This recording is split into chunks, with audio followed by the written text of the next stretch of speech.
Recording. 3, 2.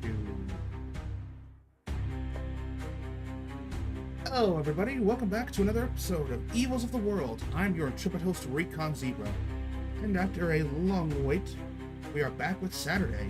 As we are coming to the nail in this endeavor of cultic activities where the party manages to foil the plans of sacrifice by the cultists of Osebus, slaying the various occultists and magic users on Modern Spade.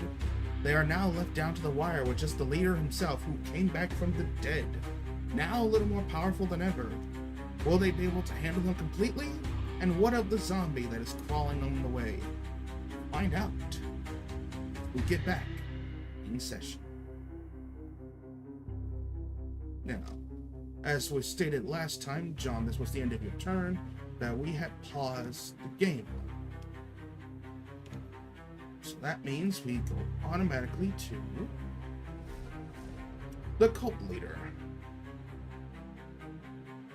as this is the start of the new round.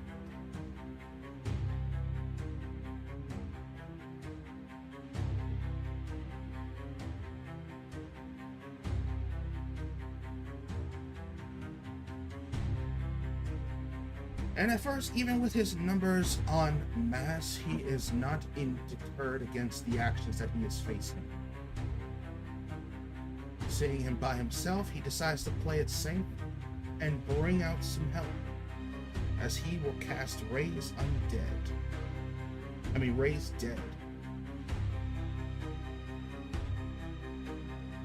Oh, not on the cowboy. I'm sorry, Summon Undead.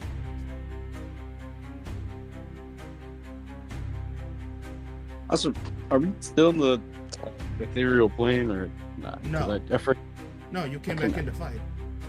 Okay, I wasn't sure if I did that last turn or was about to. Can I counterspell? Yes, because he is speaking it out. I'd like to try to counterspell. Alright, what level? Third. And okay.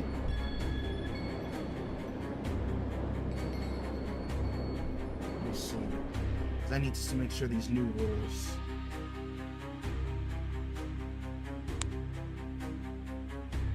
You need to make a con save.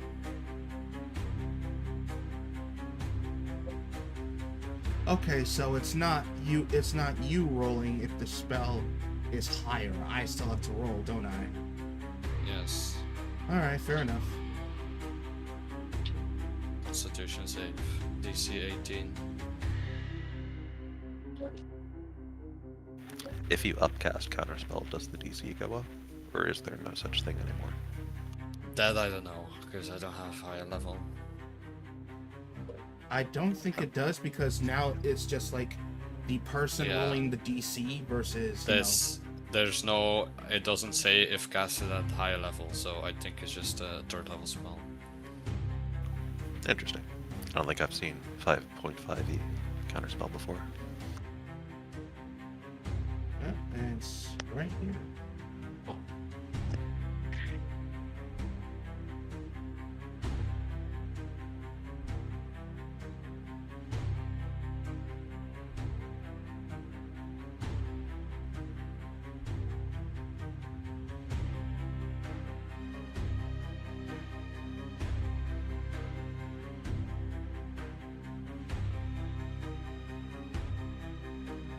Oh, sorry.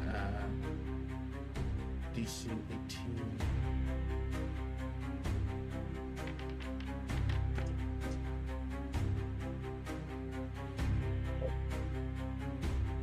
Why is it showing the dice again? Oh.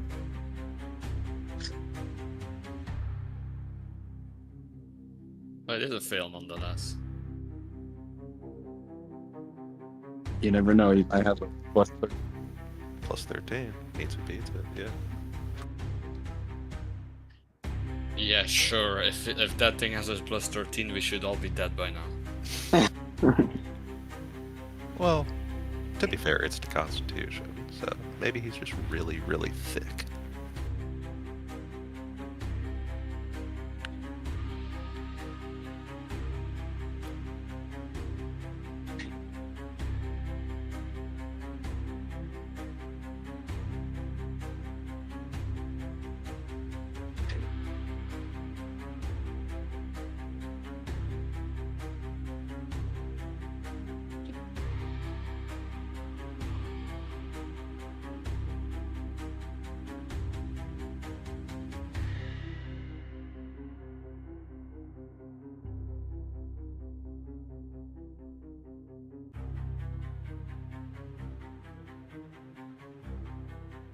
You good, Recon?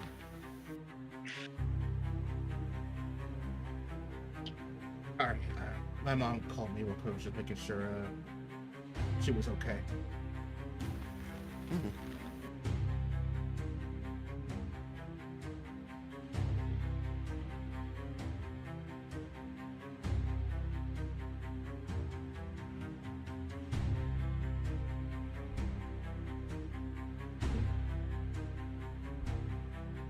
All right, and yes, unfortunately, as he races to try to conjure something out of the undead, you raise your hands, casting a retort of counterspell, and it fizzles out. It's like, curses! No matter. Let's see, does this do anything at all?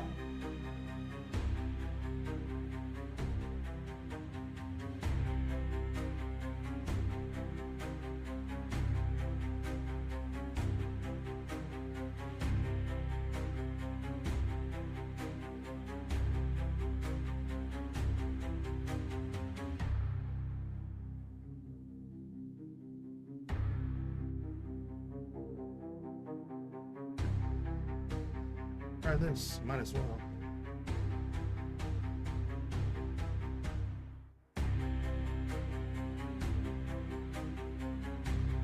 As he touches out his, pulls his cloak out to the side, and he reveals, "Just see you handle this," as he grabs his arm and summons something out of it.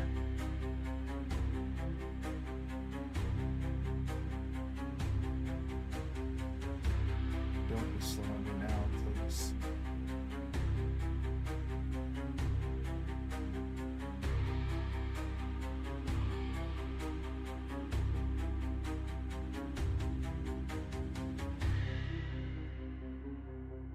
As he touches the tattoo itself, and it seems like some sort of dark vapor seems to come off until it coalesces and forms what appears to be a large shadow.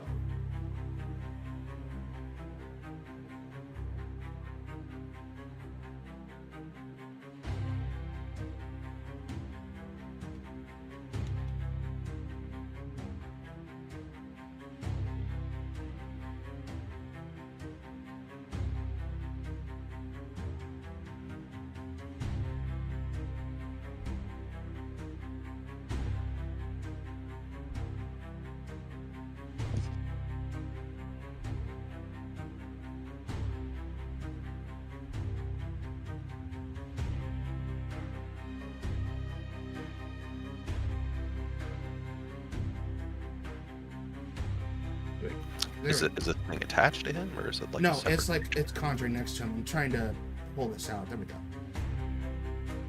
And here.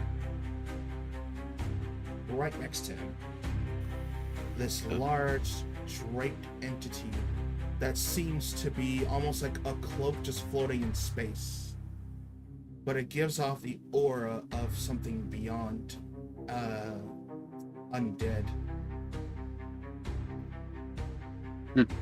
And now it comes into the initiative.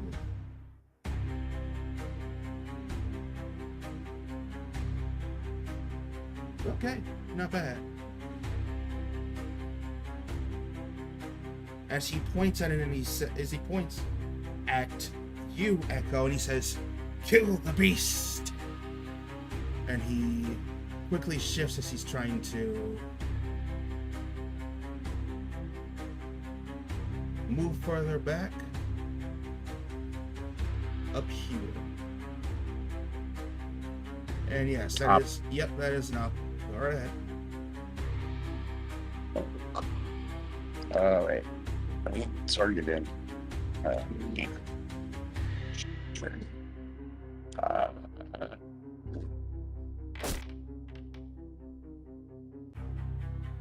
Yeah, it's a swing and a miss. Yep, that misses. Does this dragon have 10 feet of range? I don't think he does. Oh, he does. Damn. All right, yeah. Go ahead and roll the up, Aldwin.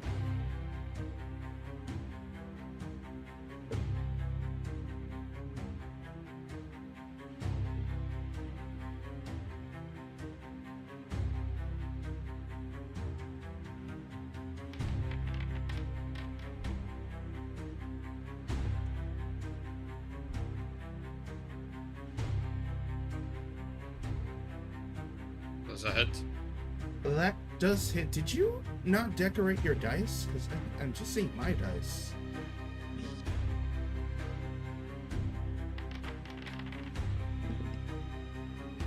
Could be that I have the same. What are the odds? Was it all starry dust and whatnot?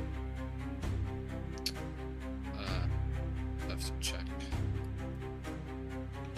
But yes, that will hit for that much damage. What type of damage is that? That's gonna be slashing. Alright. Fly. As your dragon gets a quick slash at him, and that will be his turn. Echo, you are up. Alrighty. I'm just gonna ignore the shadow. Go straight to- Yeah, recon Starry Night. Oh, cool. What are the odds?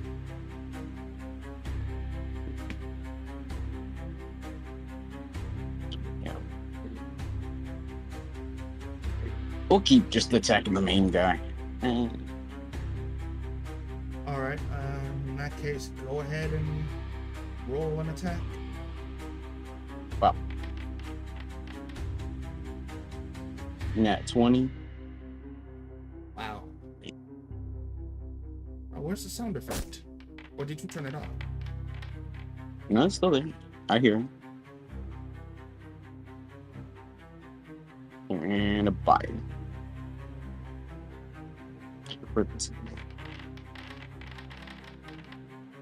Oh.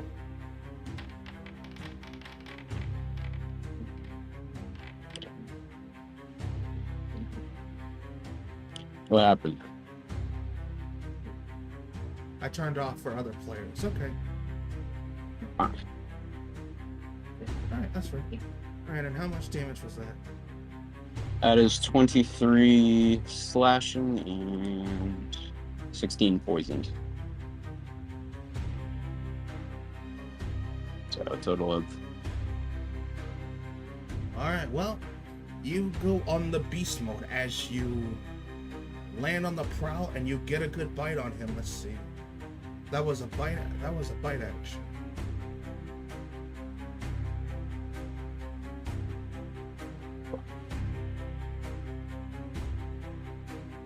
For the record, you rolled the wrong one. It's the purple one that has all the stuff. Well, yeah, but when I rolled that one, it rolls the Dreamwalker stuff, so I made my own. You made it doesn't wrong. roll. That's fair. That's fair. Alright. Yeah. Is it up? Did it? Okay, yeah, it's there. Alright. Alright, so that was one bite and one claw. Right? Yep.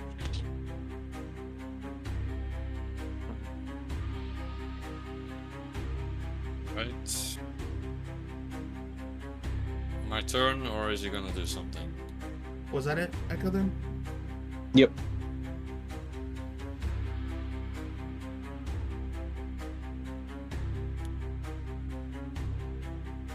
Alright, yeah, alright. Your turn, Osmond. I am going to shoot a... First, let me move a little bit. Like... here. Then I am going to shoot a... Or I'm gonna cast Toll the Dead. Where do I do this?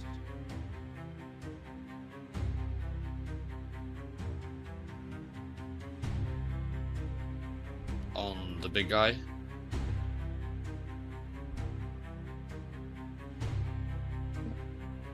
Okay, so it's a wisdom save.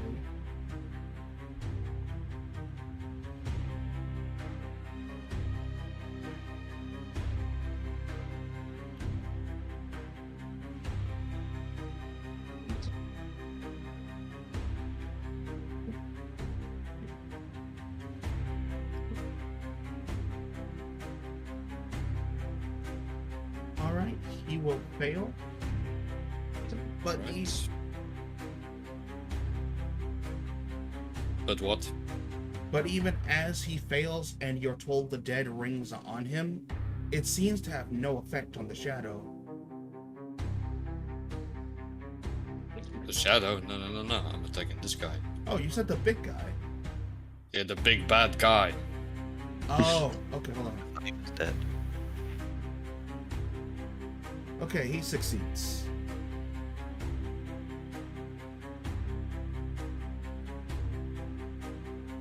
Okay. The cultist leader, I thought he was dead. His token is completely red. No, That's he's near still death. near death. If you hover over it, you can see it. Oh, okay. Okay, and then bonus action, I'm gonna command Zuriel to hit him as well.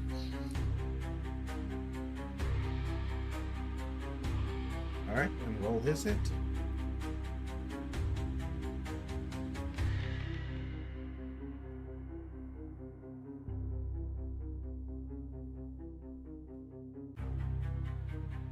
That is going to miss.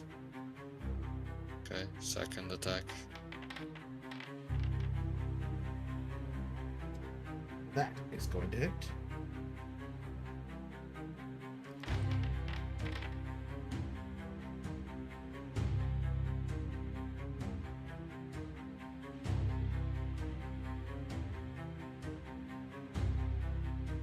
As you go and you slash into him, he staggers near the fire and is like, I am undying.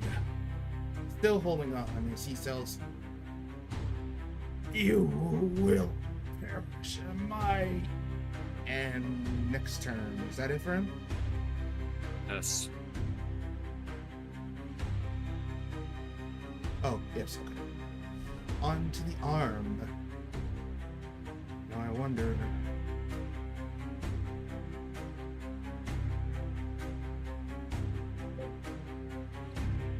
The arm from where it's at will hurl the trident at him.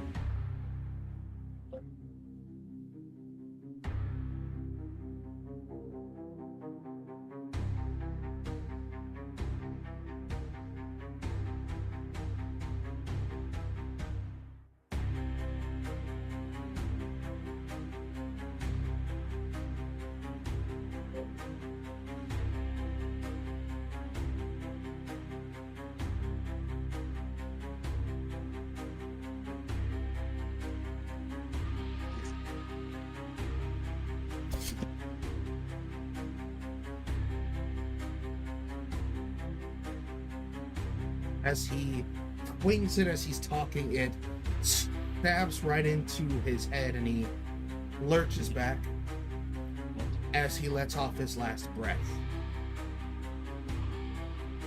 The shadow still stands, though.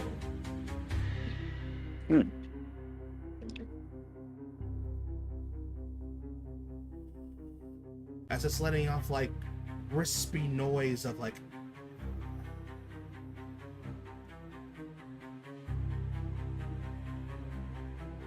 and before we end off, I need to roll something.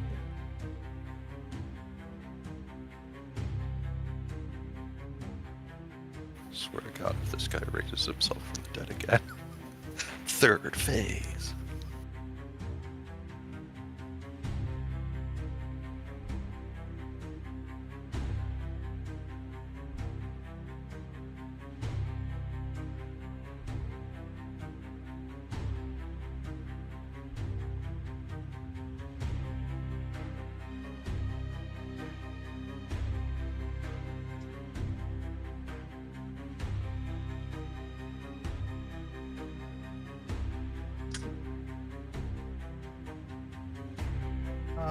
About that.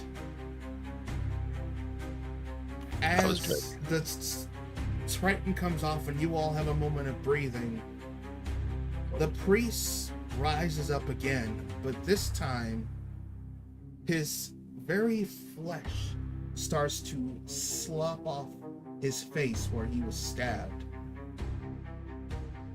as the skeleton itself completely brushes in fire, and now it is just a flaming skull.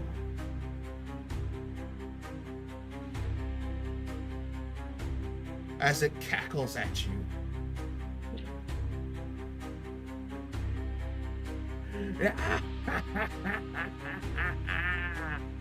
I am undying.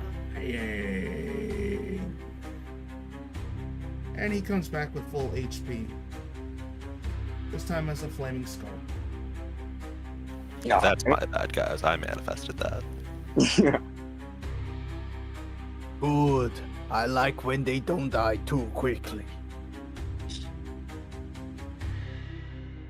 Hold on, I need to get the actual creature for this real quick.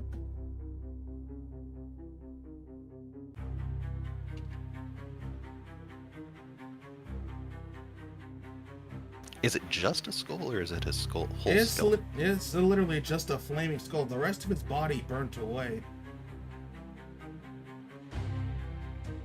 One second, I gotta get this statue. I didn't think you'd get this one. I had something else ready. Wait, is the cloak and his stuff still there, or is it just all burnt? Nope, that burned away. His clothes, his cloak, it all burned away. You cannot steal his fit, Echo. The white just looked so tough. Understandable. But those get stained really easily. How are you gonna laundry it off? I get prestidigitation. Understandable.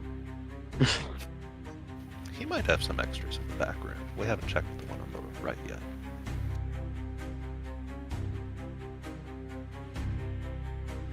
Could also just ask him where he got his fit. Or your turn, Echo. Wait, can Echo even talk while in his Dreamwalker? Yes, because you understand. Yes. Also, because Wild Shape in 2025, you can still speak. But I'm 2014, so different. I can't speak. Oh. He still understands me because he speaks Abyssal, which is the creature I speak. All right, that's all set. You know what? I will get the visual so that way you can just see this freaking skull aesthetic. But I have been thinking about When you're your planewalker, you can still understand common, right? yeah, I can understand. I just can't speak back common, but I can still speak Abyssal in this form. So Well, I've just realized that because I understand every language, that means even if you're transformed, we could always talk through me to the rest of the party. yeah, Surely at some point that will be relevant. Mm-hmm. yeah. Eventually, when I level up, this won't be a problem. But you know.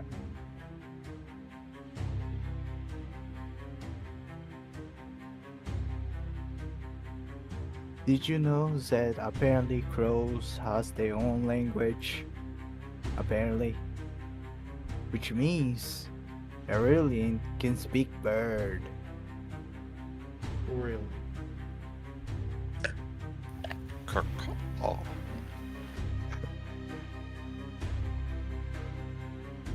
I wish I could understand, but I'm no bird. There we go. actually, do I have speak with animals? I don't think. Oh yeah, I do have it.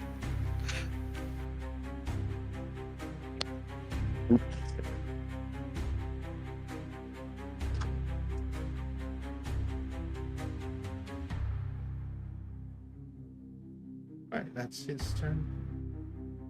That is all that. Now on to you, Trevally. Alright. As he pulls out his anzal from the monstrosity, he looks out for his next target.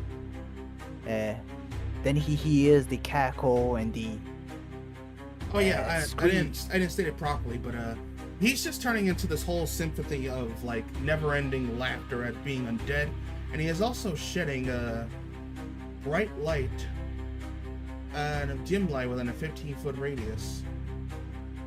Huh. That is also pretty nice. As he's cackling maniacally about his new transformation, Trevally takes an obvious notice and immediately starts charging it. Alright, let me... Should be around here, like this, 40 feet. The arm moves along with me since it's attached to me. Probably like around here.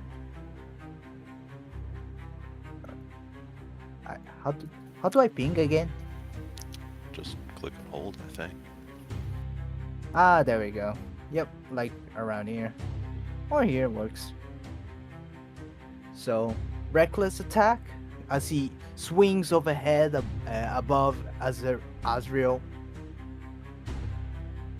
Right on, Ted. Thanks. I'm looking forward to fighting the shadow monster myself. Good. Fighting is weak to ghost types. Yeah, very funny. Alright, go ahead and roll to hit. Alright, first is reckless, as I said, pike. So, pike, adamantine, pike, fishes. Yep, so I roll with advantage. Okay. So that is a 21. That will hit. Okay. As the tip of the pike grows blue, as he also applies Frost Chill, and just Frost Chill. And he's gonna apply all the other bonuses from the first attack. So first things first, I'll roll the normal damage. Am I applying to the target? Yes, I am. Good. First is the damage. Then is the frenzy. Is it just me or the dice dripping out? No, that's what they do when he rolls max damage. Yep. Once No. my... Yes? But these dice are dancing, or is it just me? Oh, it might be just you. Let's see. That is that. As you wail on him with your barrage and your spear attacks, you begin to notice that he is still cackling without even taking much consideration, and as you go for the frost hit, it just seems to evaporate coming into range. Okay. So how you like this then? He gonna throw Yarwish at him. Let's see. Yarwish. Right through his jaw. First attack. That is a crit. Son of a bitch. It was indeed at the jaw.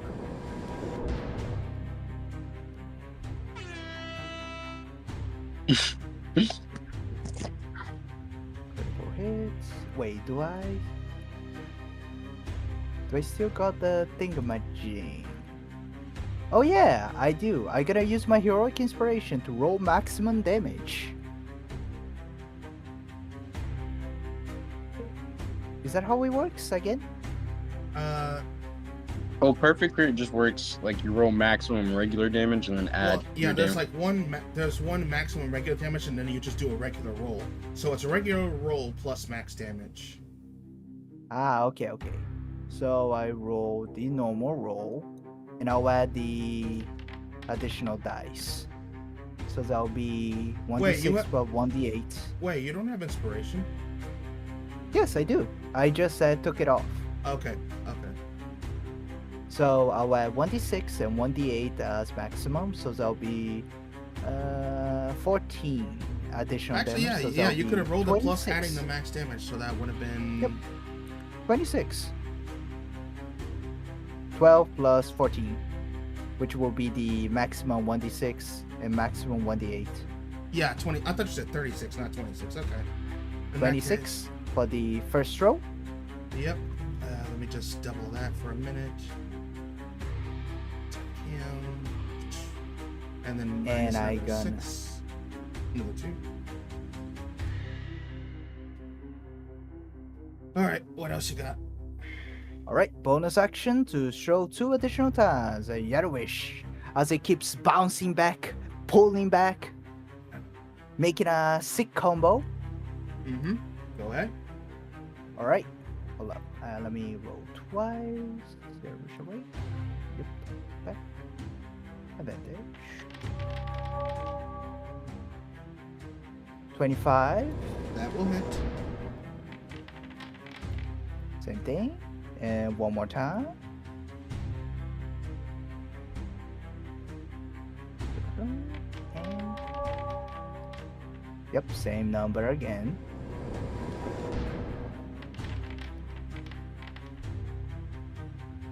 Alright, there'll be the first attack deals 19, and my last attack deals 12 for additional 31 damage.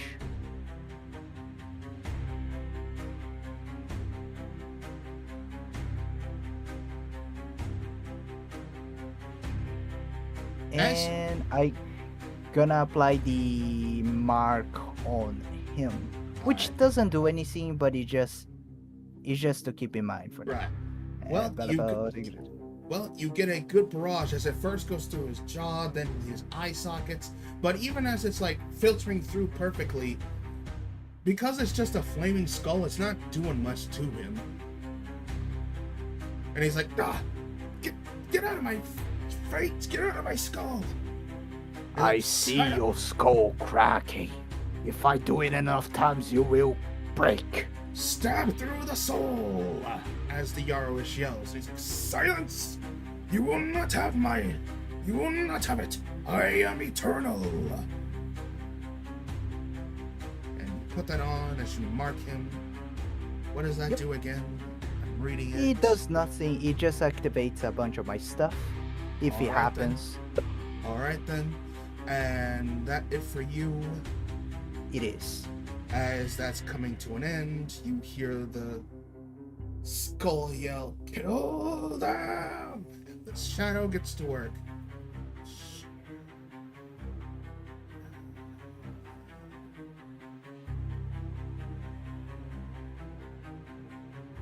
Now what do I want to do to you?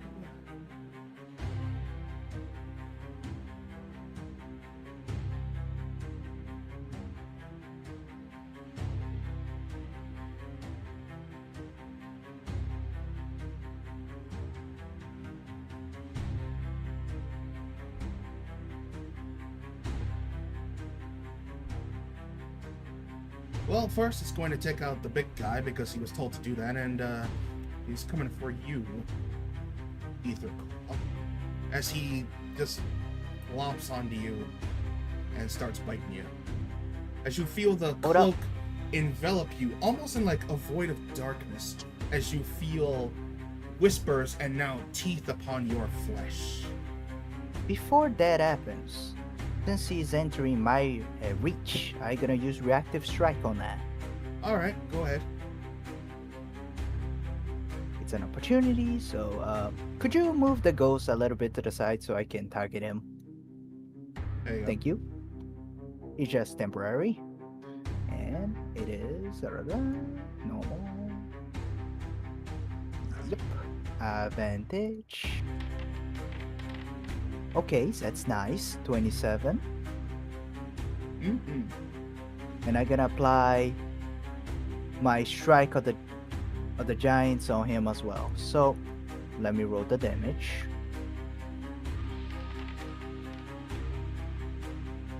And this,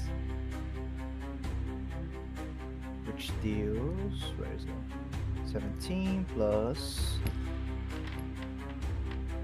4. Number 1, he gets pushed back 10 feet because I hit him, and he needs to make a con save DC 17 or lose all his movement. Okay, one sec. It is 17 piercing damage and 4 cold damage. Okay. First, let me get that save out the way. Alright.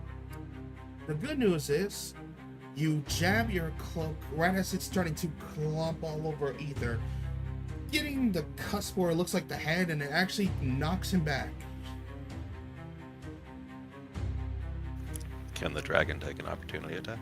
No, because that was not a movement of his own. Oh, right. The bad news is, as you pierce him and your chill touches him, you also feel nothing that your cloak could pierce. Understandable. This is why I hate fighting spirits. I just can't hit them. Nonsense! You must aim for the soul. Channel your... Soul? Yes. Channel your authority into me, and we will pierce the soul. Where is the soul? Feel it with your authority. I guess you could say you need to channel your fighting spirit. If that's what they call it in this era.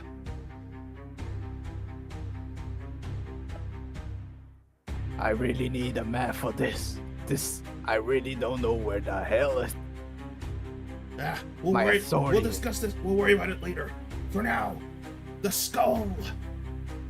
Yes, And I'll he did focus fail, on the so things that I was can all hit. his movement. You said back 10 feet, right?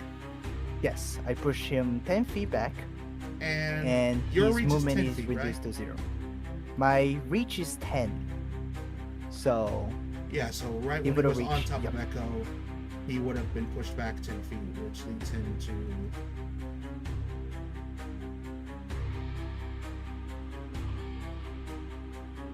back over here. So really, you just shoved him off, but he still gets attacks.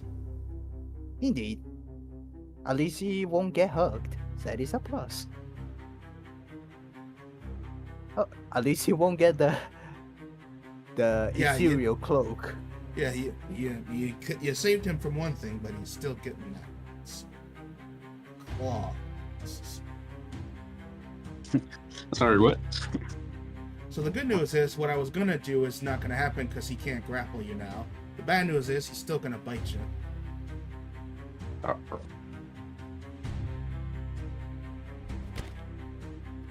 That will hit a 19 for Yep. 21 damage. Slash. Oh, Oh, sorry. Piercing. piercing. And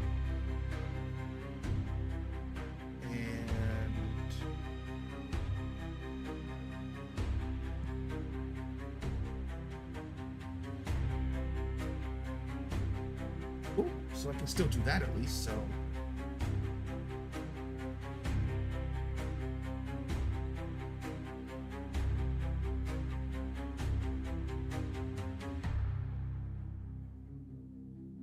you will take a 22 and 1 miss. Okay, so 22 will hit. You will take 17 slashing, and I need a wisdom save from you.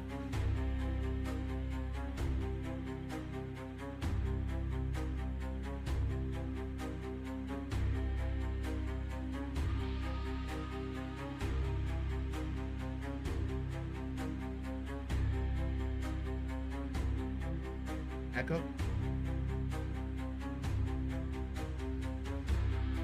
Hello, Echo. Yeah, sorry. I said I need a wisdom save from you as you take another 17 damage from the claw. 1 missed, but 1 hit. Alright, give me 1 second.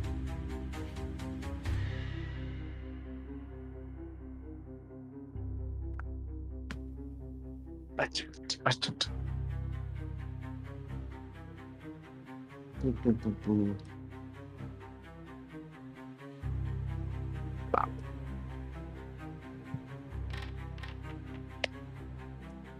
27. Natural 20. third nat 20 this session. We're really rolling. Yes, you are, and my sound effect is not working because I can't hear my boom shockwaves. That's fine. Gotcha.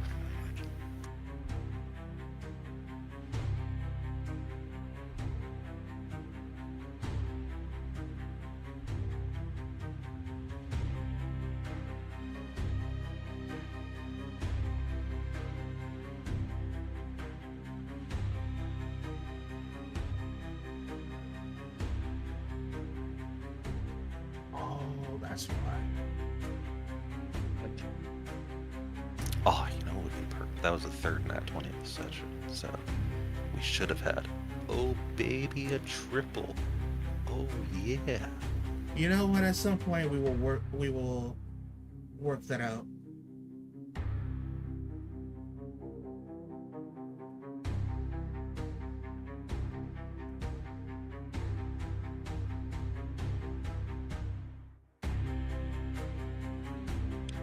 But I think I figured out why it was muted.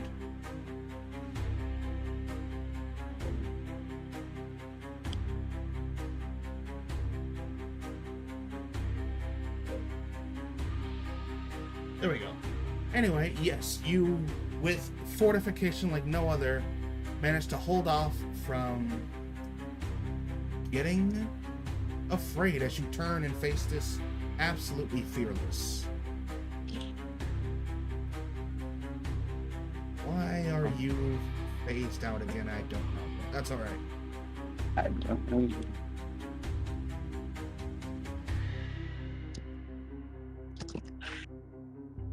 Okay, there we go.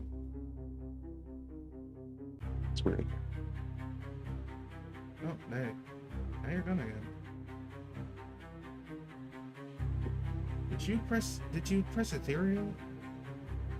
No, all I did was like match it the HP to my. Yeah, it seems like weird with the invisible flipping on and off on you sometimes, but that's okay.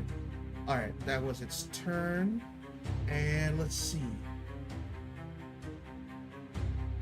Yes, as it seems to shrink down into the ground, and as you look around, through to the flame and candles, it sinks itself into your space, Echo, as it seems to disappear along the line of your shadow.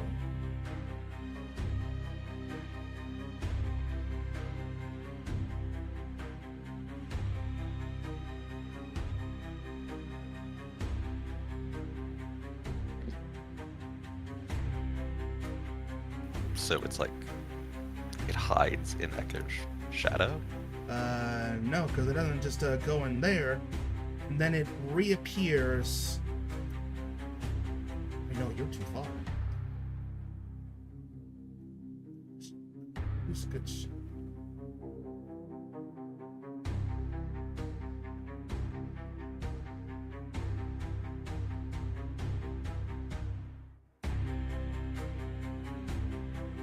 Wait, no. Okay, no, yeah, you are within range. It appears right behind you, Aldrin. Okay. As it basically traveled between one shadow to another.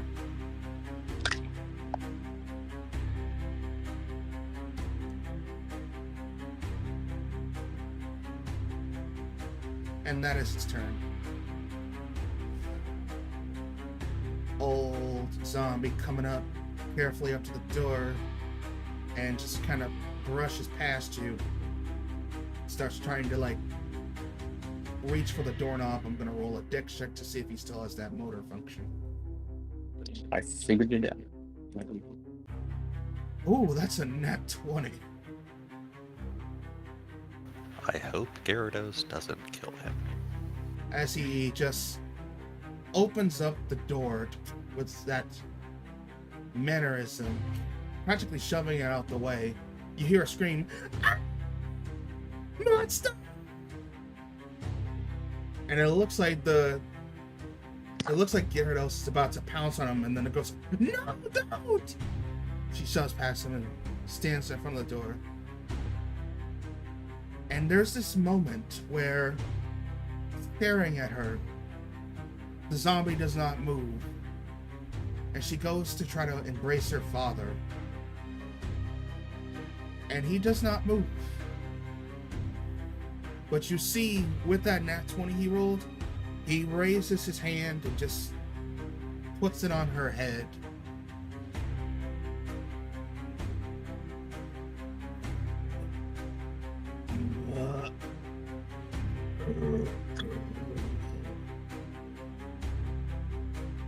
Dad! And she just hugs him. Please, you have to help him! He's still in there! And she looks at you, John.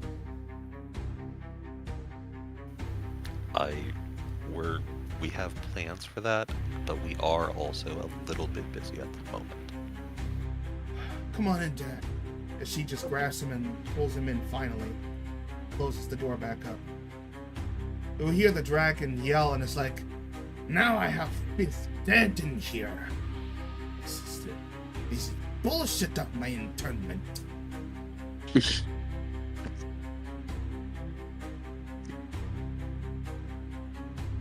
As it rolls out its head and it yells out the door to you. You, Cloakman! You, Alduin! I want food in exchange for this.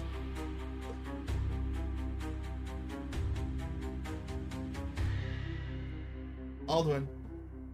Yeah, I mean, what am I supposed to say to that? You'll get some later? Yes. I have blueberries in my pocket. He can take one of those if he wants. It looks at you offering blueberries and then looks in your face, then looks back at your hand and almost looks like he's gonna smack you. And he just dips his head back in and closes the door. Oh, wait, no. Those are my good berries. They're good berries. I just use blueberries because there's no object called good berry. Okay. It's fine. And with that, I can finally take him off combat. Speaking of which, it is your turn now, John. Groovy. Yes. Also, why are you on fire again? Fire shield. Oh, right. Or warm shield from the hell is this spell called? I don't know, fire shield. Anyway, it's non-concentration. What I am concentrating on is Call Lightning, which I will do on Cloakman. I like to imagine that there's like river lines of like red that's like heating up on your skin. So it looks kind of like magma-like, but it's just like glowing. Yeah, that sounds sick. I'm an Earth Genasi, so anything lava themed, that works for me. Cool. All right then, go ahead and fire, but oh, that's right. Wait, oh, you're summoning another one. Okay, and you're putting. No, I'm still concentrating on it, so I just use a magic action. Are you? Let me see. Yes, I'm definitely still concentrating. Okay, yeah, I see. Yeah, I'm not worried about. So surely there's some point around it where I can just damage the shadow and not hit Alduin, right? Yes, you can actually. Yeah, because it only. Let me see. Yeah, it's a spot within 5 feet. It's a spot, and then everything within 5 feet of it easily. So yeah, like right here. Okay, so Mr. Pan is going to take 21 points of lightning damage. No save, right?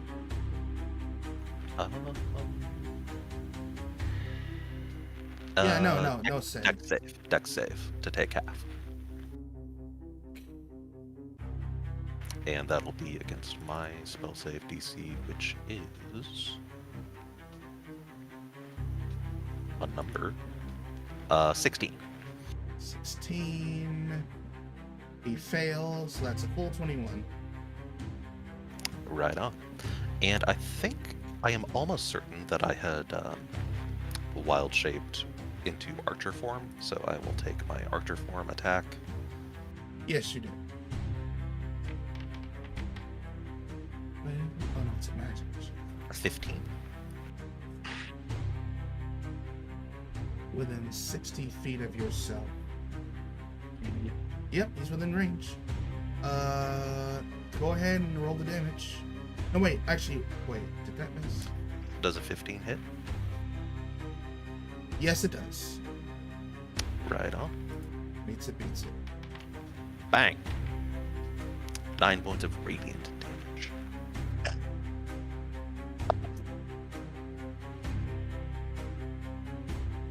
What was the damage again? 9 points of radiant damage. Well, as you raise your hands and take up the foes of a galactic arch of a certain star-shaped archer, you pew this little beam of radiant onto him. And while the lightning did sting, it seems still zeroed in. But the minute this little blast touches it, it lets off an ache, like, as it really did not like that. Good to know. What was his reaction to the lightning damage? And it just shrugged it. It took it, but it was like unperturbed. Okay, gotcha. Alright, that will end my turn. Alright. On to the next round. As the skull. Die! All of you!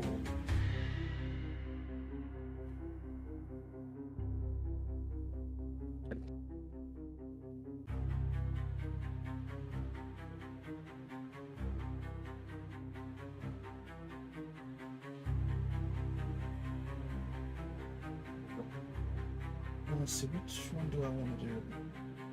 And then he thought for 5 minutes. As he opens his mouth wide and lets off this anthematic scream.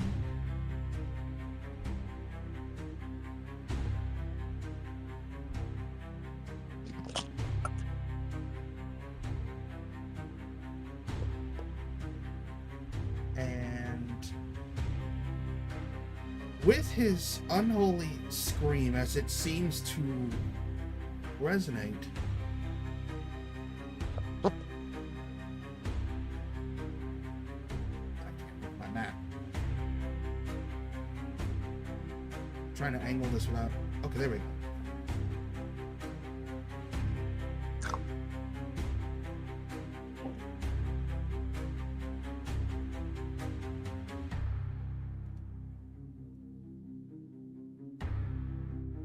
There we go.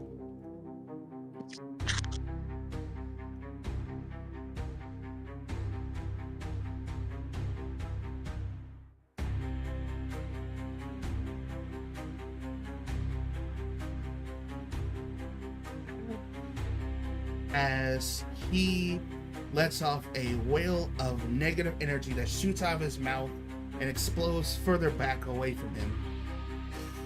I need everybody, which is really everybody, to give me a Constitution save. I will say the right arm of the Grey Knight, I think Dove had said he moved it either here or here. So I don't think Yeah, the he right took arm... he took the right arm with him, so it is out of that zone. It doesn't matter either way, since I'm immune to necrotic. I won't be wrong. True. Unless But that it still has- leaves Trevally, Azrael, Alduin, and yes, I'm even the Shadow Horror. I'm going to use my last charge of Cosmic Omen. I don't remember if I was on Wheel or Woe. Does anyone? You were on Wheel. Okay, then I'll use it to give myself an extra d6. Alright then.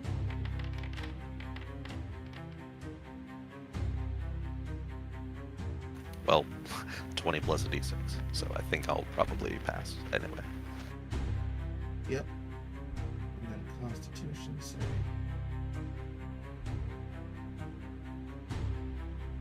Alright, then let me just select everybody. Did you roll Azrael's as well, Alduin, or? Yes. Oh, I see.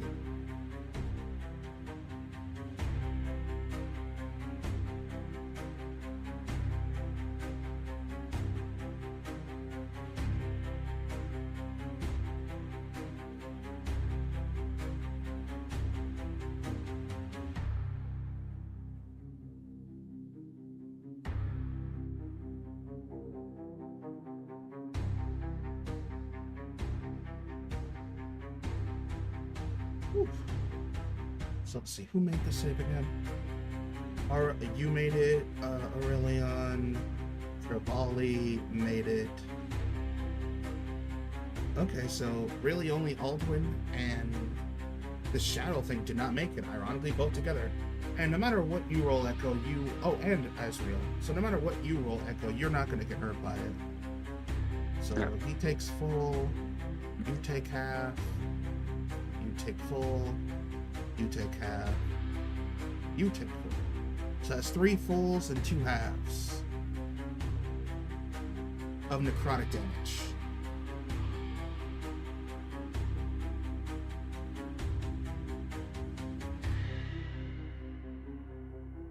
As it explodes out and wraps on all of you. The Shadow is indeed aching, but still holding itself together. Actually, wait, no, that's supposed to be half.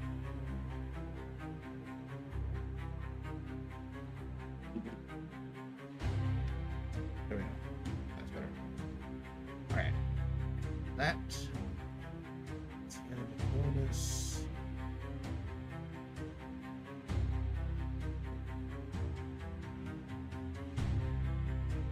Well, with that in mind, he's going to attempt to fly away with that.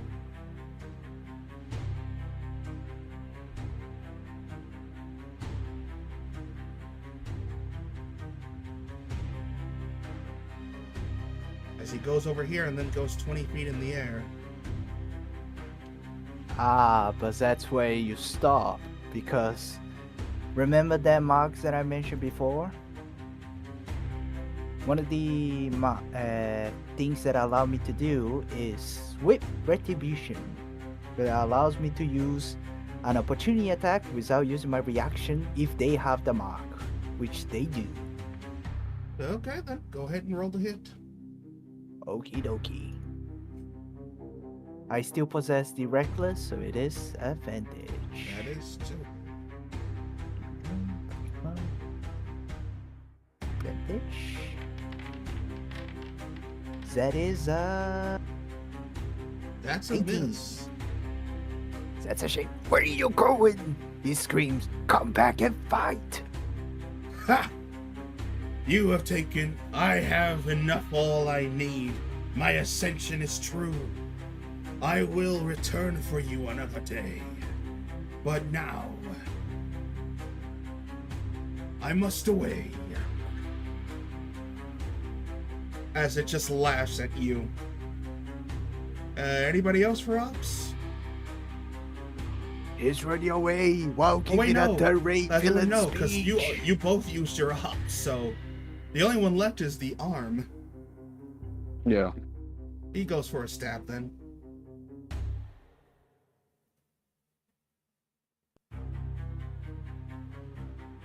Ooh, very nice. He gets a good hit.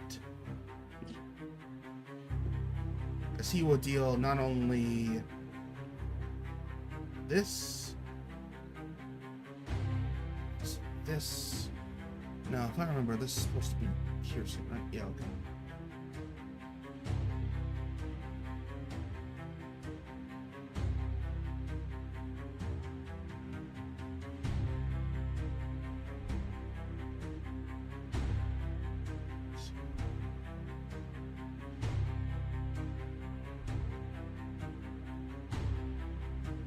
As he goes and picks him in the back, it does not hurt him, but then the electricity from the trident comes off and hits him.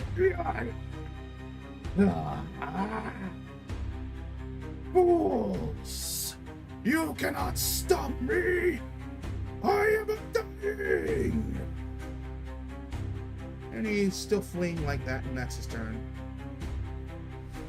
Echo.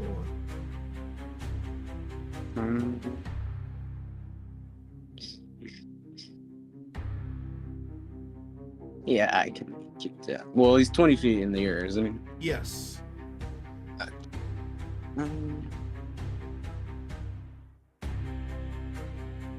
know what? Why not? We'll try this.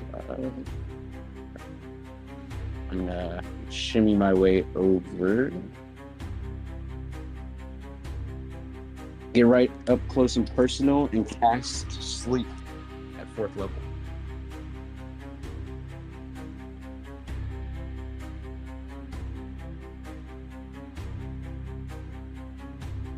All right. What's the save again? 17. I don't tend to play this for almost people.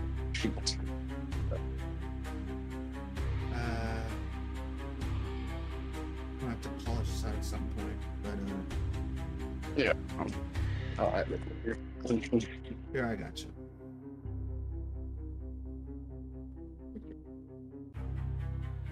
Should add all.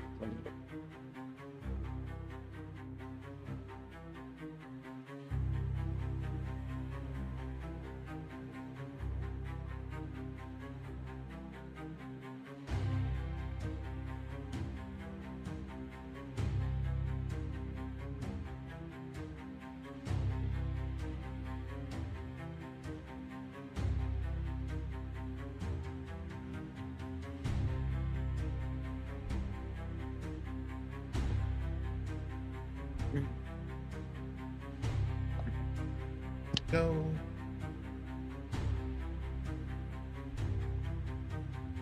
Cast sleep.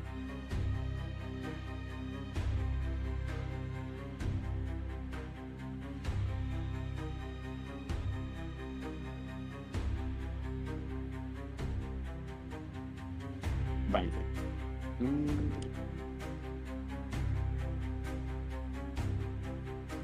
I can add spell slots to my play. Yeah, but this is an innate thing, so this is an innate creature thing, so I got it. It's 17.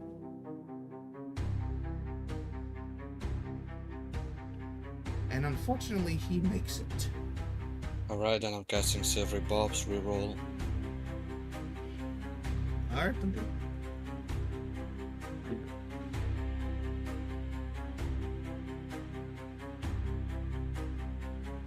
He still makes it. In this state, he is unperturbed. What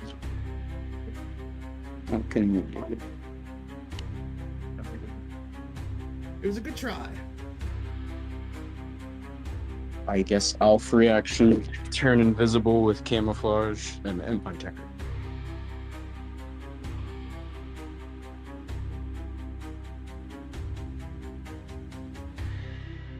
Cloaking, and that is it. As we go now to you.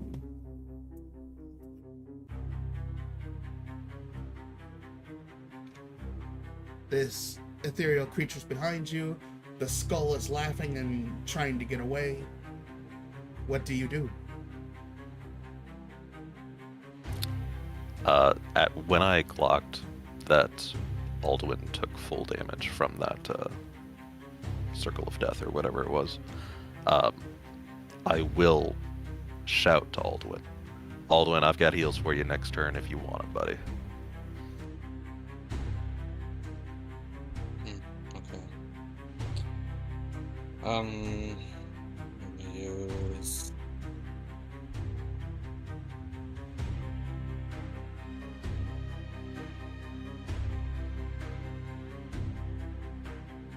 disengage, and I'm gonna just...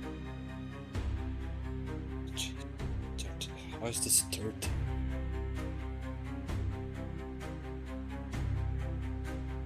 Why? I think maybe because those are technically dead bodies, maybe it's treating them as difficult terrain. Oh, yeah. Looks like it.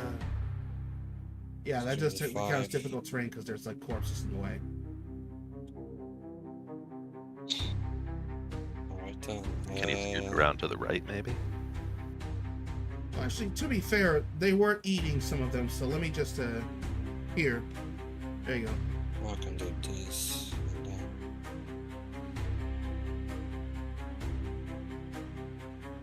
1, 2, 3, 4, 5, 6. Doesn't really help, but sure. And bonus action, I am going to command Zuriel to attack. Well, before that, he does get a Who does? Sorry? the shadow. Why? Engage. Oh, you disengaged. I didn't hear that. Sorry.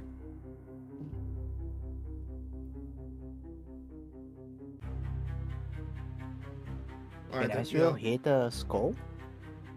Yes, if it would let me.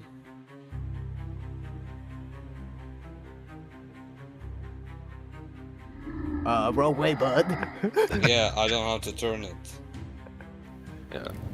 Unfortunately, there's no Z-axis. Hold on, I got it. There. You tilt it upwards. He's just in that small cone zone, but yeah. And he charges up Right a arm is electrical not doing so good. lightning-based blast as he will roll a dexterity save. 20. Pathetic.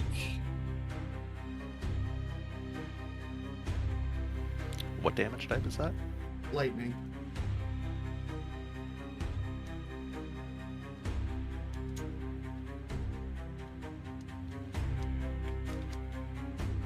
Noticing that it's lightning, Aurelian will pay very close attention to see how much damage it does to the skull.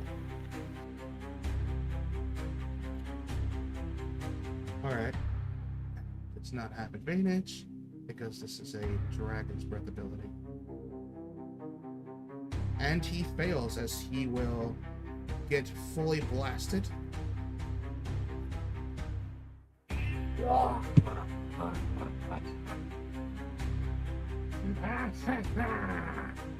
Still alive and still making a break for it.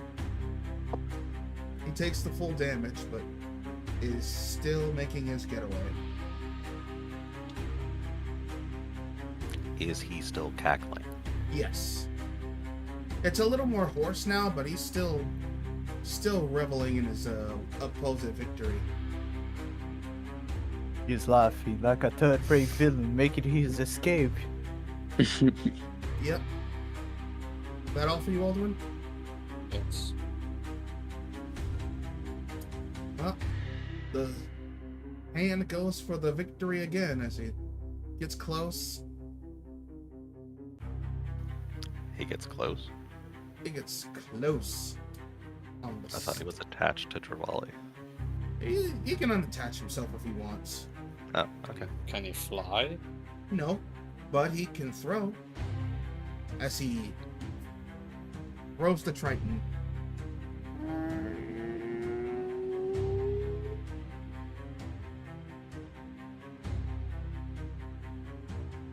Hold on, I gotta move here. There we go.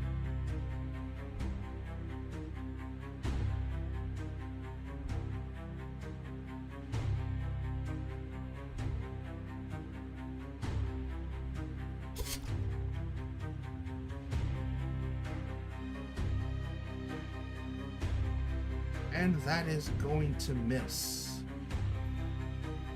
As it flies back into his hand. And he just whacks him on the ground slightly in frustration. Travali, as you hear the whisper of Yarrow says, "Stab through the soul!" I will! He screams as he tries to throw Yarwish 4 times this time. Reckless as well. Focus your rage. Focus your determination. And strike the soul.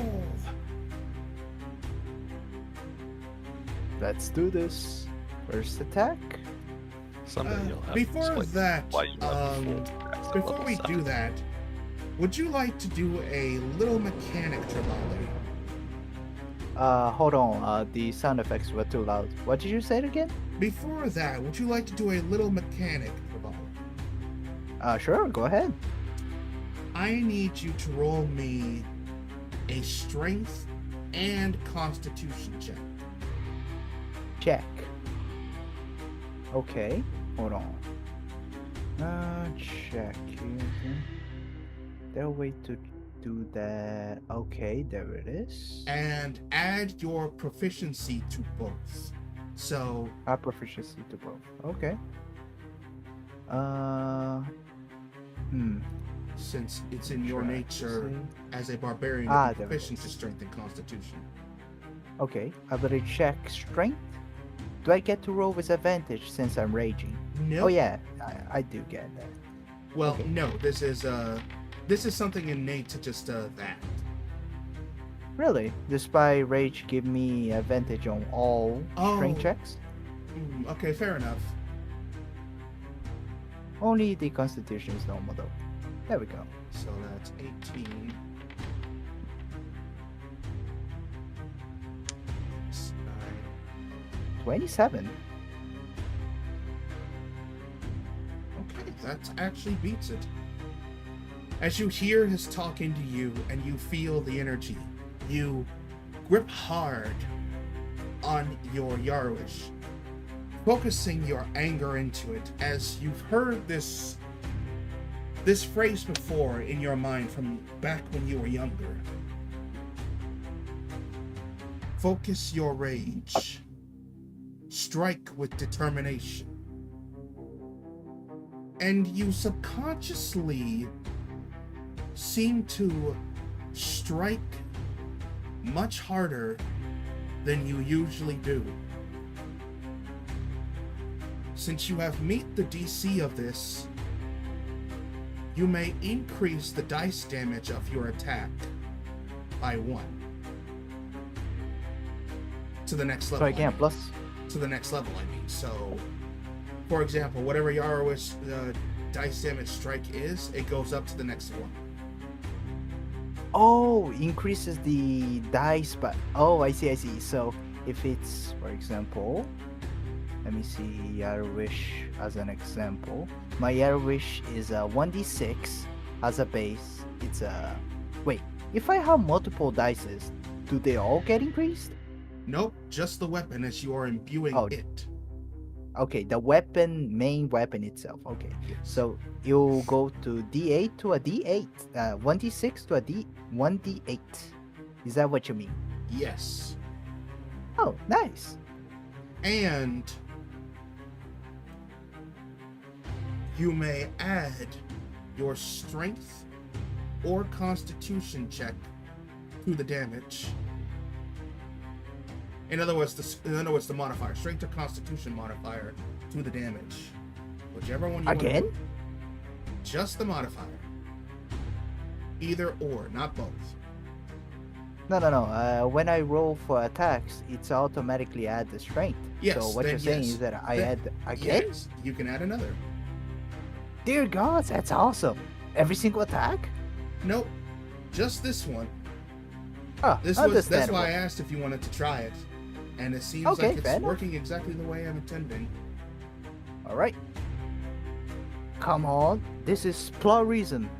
It would be a good time to roll crit. Well, you already rolled. You got a 19, so go ahead and do the damage. I still got like 3 attacks. Oh, that hit? Okay, that works. Alright, so I'm gonna apply all the effects, including Frost Chill. So, first is the attack from my damage. It is. How do I do this? The problem with that is I gotta do it manually first. So, hold on. It'll be 2d8 plus 7, 8. There we go. That is the modified normal attack. So that is 13 plus 5 plus strike from the dark.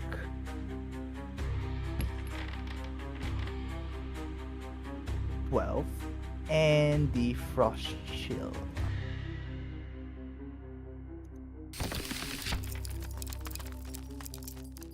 It is 18 piercing damage. Oh yeah, 18 plus 5, so 18, 23 piercing damage Mm-hmm. 12 necrotic damage, 2 cold damage for my first attack. All right.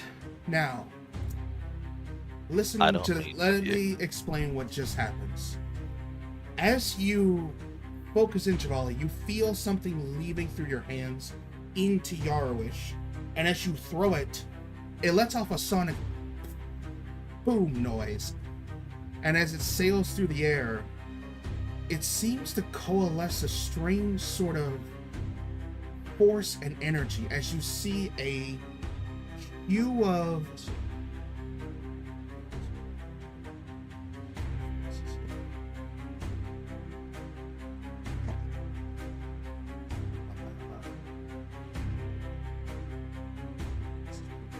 as it lets off a hue of green. As your weapon, as Yara seems to be almost enveloped in a green light hue. And as it comes into contact and the skull sees this, it starts laughing, but then it goes, huh? And an explosion piercing into it through the eye socket.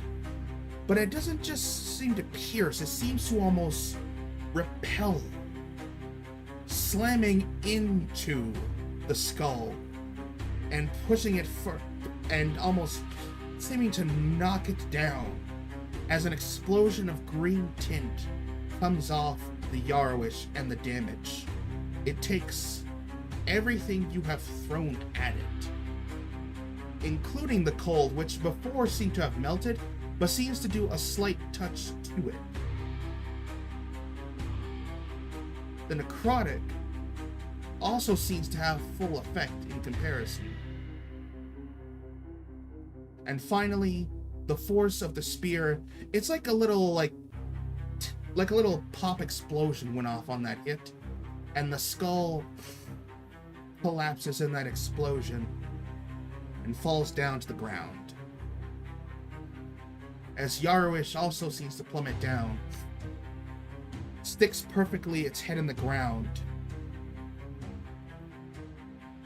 and the green hue that was seeming to go through it emanates on the markings for a second before fading away.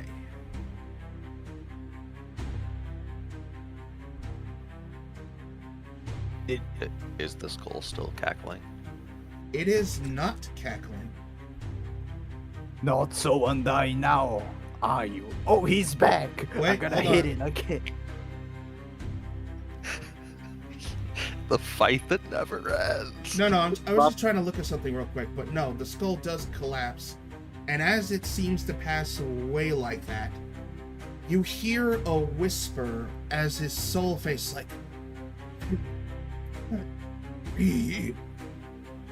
how can you use?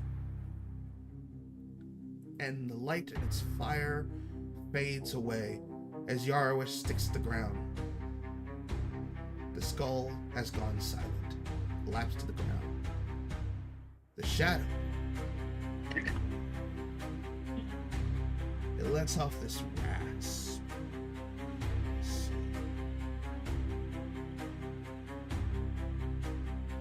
It's the shadow's turn. The shadow stares for a second, feeling it's bound to the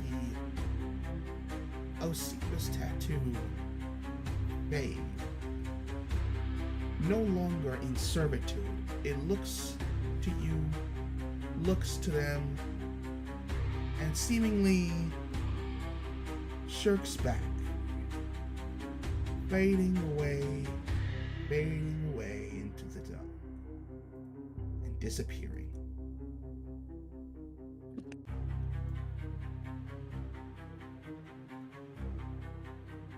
Are we out of combat?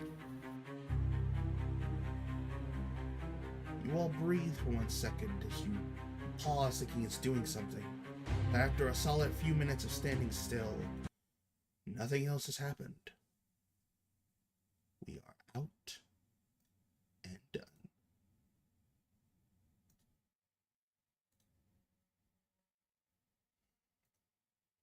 Nothing else seems to be moving.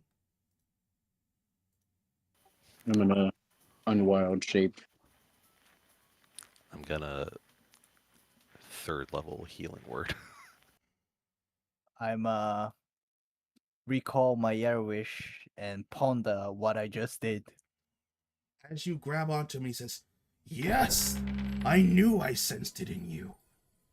You have the makings of one who can pierce the soul. I felt it very faintly from your determination. You can access the authority." The also the what? No explanation. You're speaking. We will explain it in time. For now, let us revel in our victory. Place his skull on my spear, that I may enjoy the satisfaction. He picks up the skull, throws in the air, and while in the air, he throws the other wish, piercing through while in the air and pulling it back. Yes, and that's not all. I can feel it. The sense that my awakening is possible. It's missing just something. Something to pierce, and I will have it. But you must do it in the same way. So for now, I will train you how to access your authority. I see. As you say that, the arm comes up and slaps you on the back as he's like, "Well, I'm impressed. I thought you were kind of just a simple spear thrower. I didn't think you could use fortitude like that." How do it help me? They're speaking words that I cannot understand. Also, you're back up at full HP with that extra 15. Aldwin. Okay, thank you. What do you need, Trevally? They're speaking words like fort, dude, and out, retty. Something about teas, something about forts. They say that I have them, but I don't have any tea, no forts. Do you mean fortitude? That word, yes. They say I have that, but I don't have any forts. That pretty much means how strong you are. Something like that. Oh. Actually, roll me a history, or roll me a history check, Aldrin, as you are hearing these words. But I'm gonna say give me a disadvantage because this is not your category of knowledge.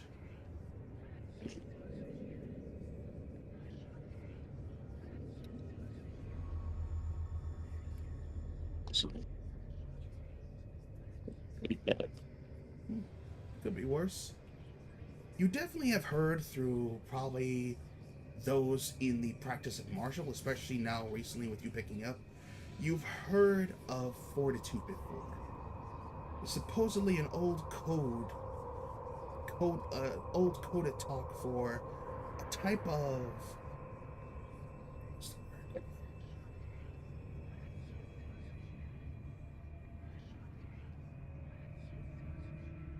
Defense? Yes, a type of defense that has not entirely well known within just any community. You've seen it in a few books, but it's supposed to be some sort of state of defense or mindset that when one takes on, it is basically having a unbreakable vigor, if you will. Not just like physically, but also like mentally.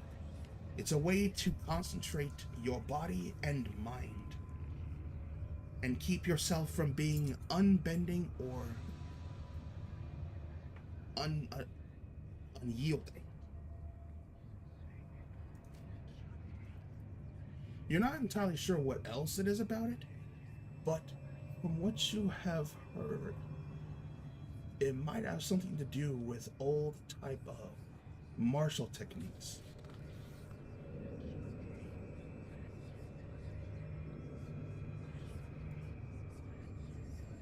Yeah, you'll figure it out, Trevally. Give it time.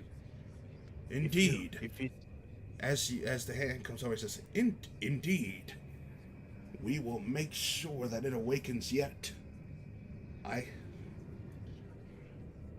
have to admit, though, I didn't think he would have this much potential in using it, but he seems like the right type for it.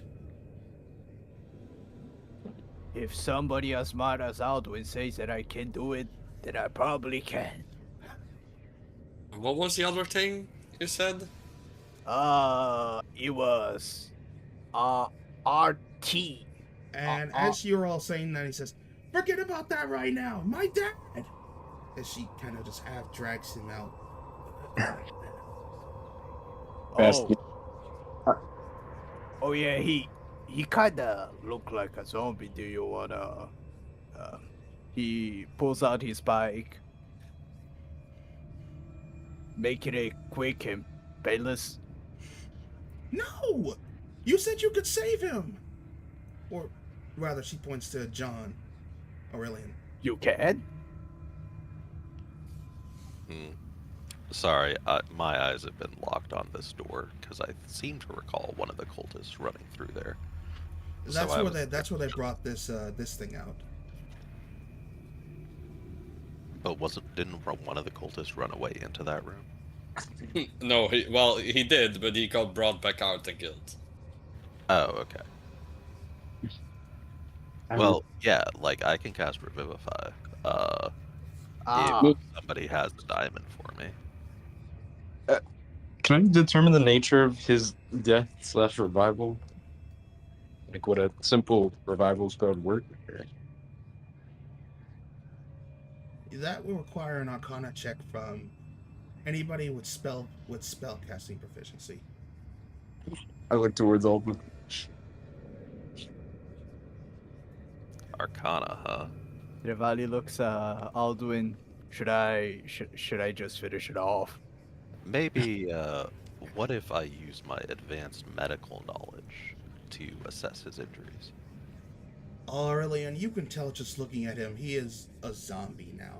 There's really nothing you can do of that kind. And I will say this as well, this is very much a grandiose fact. Revivify is not going to work on somebody undead.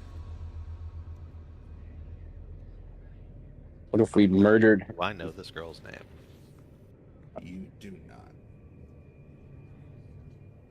Okay. Theoretically, what if we What's your name? and then brought him back? Oh wait, with... no, Revivify doesn't interfere. It doesn't get blocked if you're undead. It just has to be it just has to be not old age. However, I will say, in the grandiosis, although you know it's not going to work because you have to cast it within a minute of their death. And How long it's has it been since his death? 5 minutes. Perfect. Going to cast. I just would I imagine. swear one of you had a plan for this. That Yeah. wasn't my Revivify that consumes a diamond that I don't have. I'll walk up to him, holding like a pouch of powders and herbs. And cast Reanimate.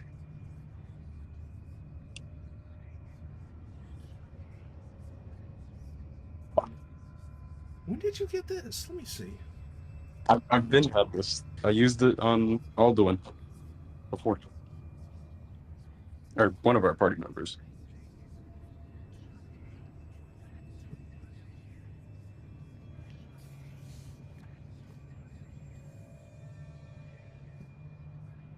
You even had the powders too, man. That's why I wanted to go to the village earlier. Oh, yeah, okay. Ah, Well, subtle what a foreshadowing. coincidence. How ironic. You're using the very herbs you bought from him to bring him back. And yes, because it has been at least 5 to 7 minutes. He is, and it doesn't say it doesn't work on undead. So yeah, you shove that into his mouth. You cast the magic, and as the herbs work on him, he shivers and shakes for a second, and then just.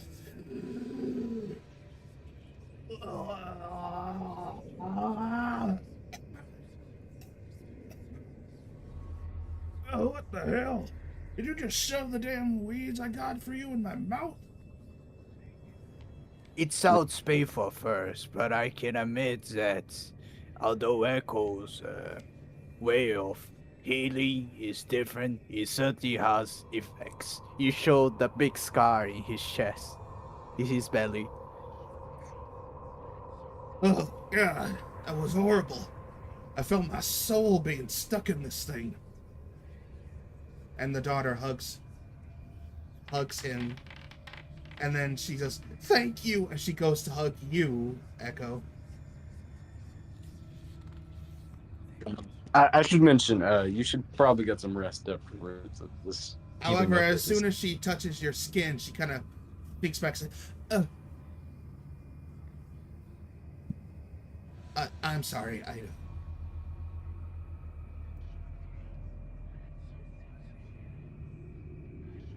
you know, your skin thing? Yeah. Something in her, she seems to have the good instinct to not fully come into contact with you that stopped her. Yeah, Healing is Aurelian's thing, and he wanted to be the hero, so I'm just gonna sort of despondently walk over here with my head down, like Snoopy when he's sad walking. You know what I mean? Don't beat yourself up. You will definitely have a moment. Everybody will. I was just really looking for any way to bring him back. As he looks around, he's like, "What the hell happened?" And you see the daughter come out, and she's like, "Is it over? Are the bad men gone?" As the lizard comes out, and he's like, "Yeah. I grow bored of this. I hear no more noise. Are we done now?" He says this to you, Aldwin, as you are the only one who understands him. Well, I understand. Yes, you did. You as well, but you don't speak Draconic. You just know it. You did well. Here's a reward, and I'll just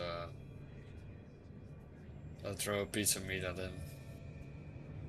He takes that up and he's like, "This tastes old. And I want fish."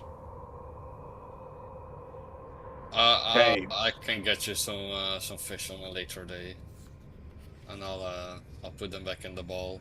Did you already put the dragon back in? Yes. Oh, I was gonna have a little chat with him, but that's fine. With that in mind, that takes care of that. And as you all come down from the combat, the smell of this very place finally starts to creep into your senses, as the scent of undead, death, blood, and most importantly, a faint hint of brimstone seems to simmer in the air. This place, it doesn't just reek of like sacrificial sacreds. It reeks like something that's been down here for a very long time. Who wants to give me an investigation or perception check? I shall do some perception.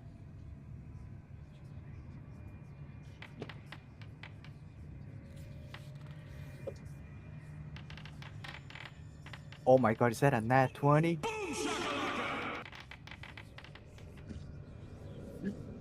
Yeah, Aldwin, you got the entire core.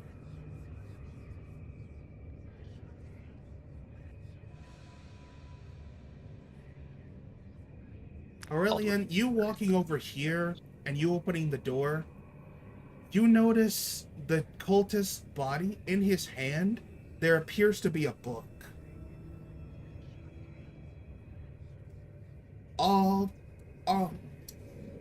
Travali, as you are walking past the dead body, your skin goes on from your rage, and for some reason you're getting a tingling, familiar feeling of possible fiendish fiend or infernal presence somewhere. But most importantly, with that nat 20, Alduin, you know that this is a sort of temple that was built a long time ago. Without even taking too much of a hard quiz, you can tell all around you this is very, very old. At least over 300 years old. Interesting. And you can tell as well the blood, it doesn't just seem to just seep from where they were sacrificing. It's all over, including leading back to this statue. As you see what seems to be blackened, dry blood all over its encasing standing. And as you turn to observe this, you see something. You see something in the middle of it. But let's take steps back. Aurelian, do you pick up the book? Does the book seem to be the source of the spooky smells? No. It appears to be some sort of, like, tome that this cultist must have been picking up. Travali, as you are trying to getting this weird feeling of fiendish energy, you're looking around, but you don't see or notice anything too well. But you feel something full of infernal energy is close. And Alduin, as you get on top of this mantle, give me an investigation check.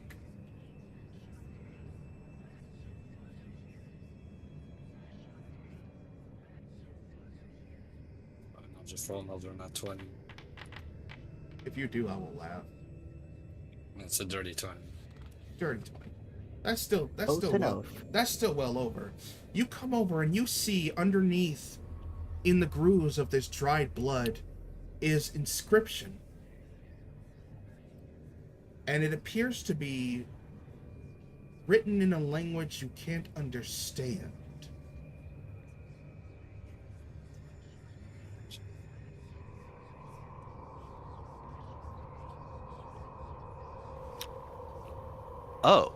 Oh, wait, hold on. The glyphs of this language, are they common glyphs? It's not written in common language, no. No, but like the letters that they use. They're letters of a language. Do you have... Wait. You don't know this language either. Well, if the actual characters are in common, even if the words are different. No, they're not. It's They're sound written out. when they're written in another language, they have like a different alphabet and system. Okay. Just had to kill my fun. Okay. I mean, it kind of works like that. It's not like if you're speaking another language, they don't have their own alphabet symbols. Let's see. Let me check actually. Anybody? It's funny how most of the West tend to take like a similar alphabet. Meanwhile, East, everybody does their own thing. Of course. The Well, one person I need here is not here that understands this. But it seems like it's like grooves in a stone kind of slab. You can't make out the language, but you feel like that with the divots and indents, you could probably write or, trace over the writing. I don't know about this place, Alduin, but I can sense something. Feel something demonic. Not sure from where, and it's close. Can I harvest this thing's head or skull? Your feeling might be right, Travali. Which things? The dead. The big guy?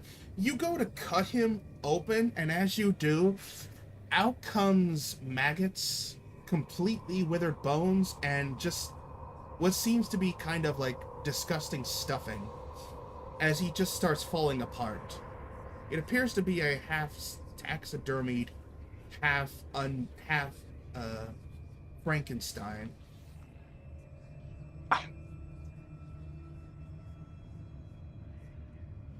Oh well. Echo, what are you doing? Why you touch that? Speaking of I'll- which, speaking of touching things, John, did you take the book? I didn't catch that.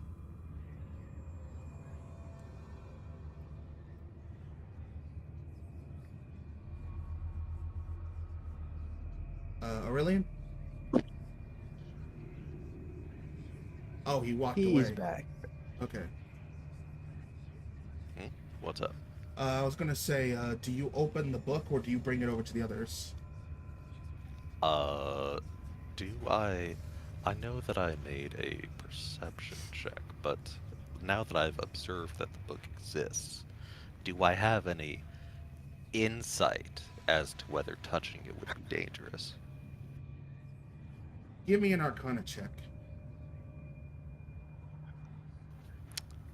Okay.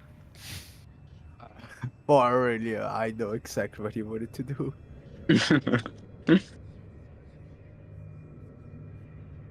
Even though it has this kind of design of what seems to be a symbol on it, you can't tell if there's magical around it or not.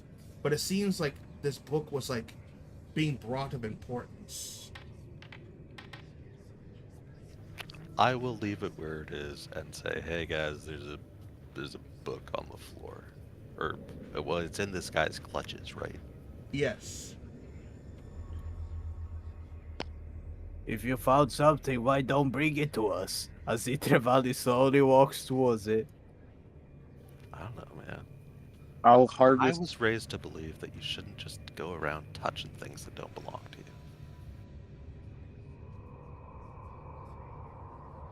Trevally felt a little bit hurt by that statement.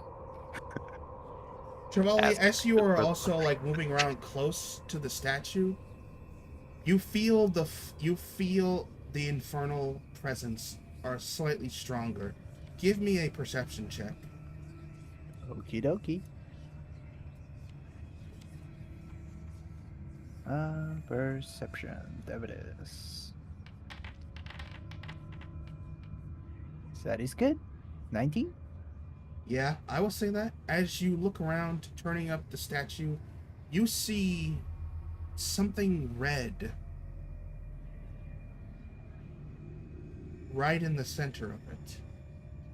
And it looks like a very large... It looks like a chunk of stone the size of your hand.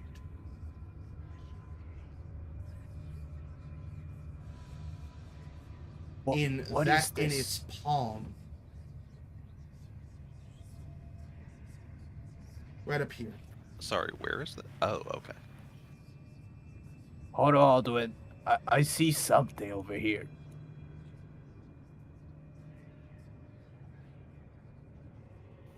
A fishing party, Luke. Trevally.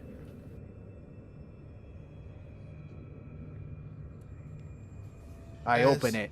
As these two and the people are moving around, they look at you and say, "Hey, y'all, I'm not sure about this place. Maybe we should get out of here."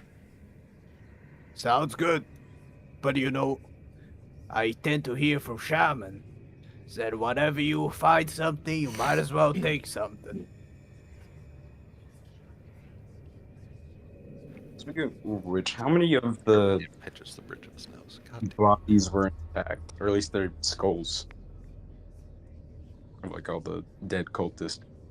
I would say probably at most 4 still have intact skulls.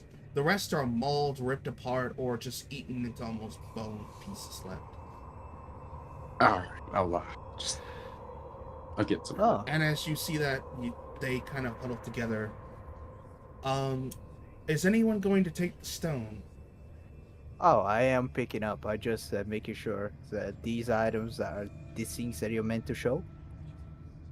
I see a heart of stone, potion of heroism, potion of psionic fortitude, and Okay, no, that way they'll need that. It's supposed to not Okay, drop is that. it part of your lore that you collect skulls?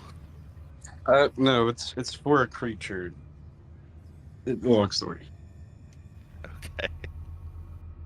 It's supposed to drop this item. Let me see. It's good for your soul, for you to not question Echo's actions. Echo is Echo.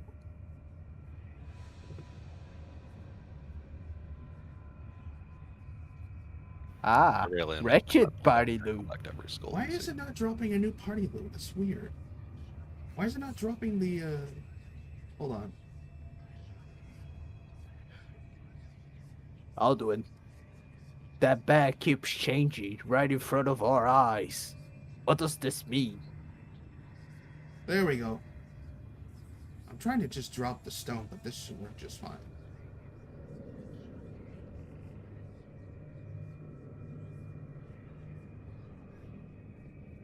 Ah, there it is. Heart of Stone, or Hearthstone in short. No, hold on. Why does it not hide the name either?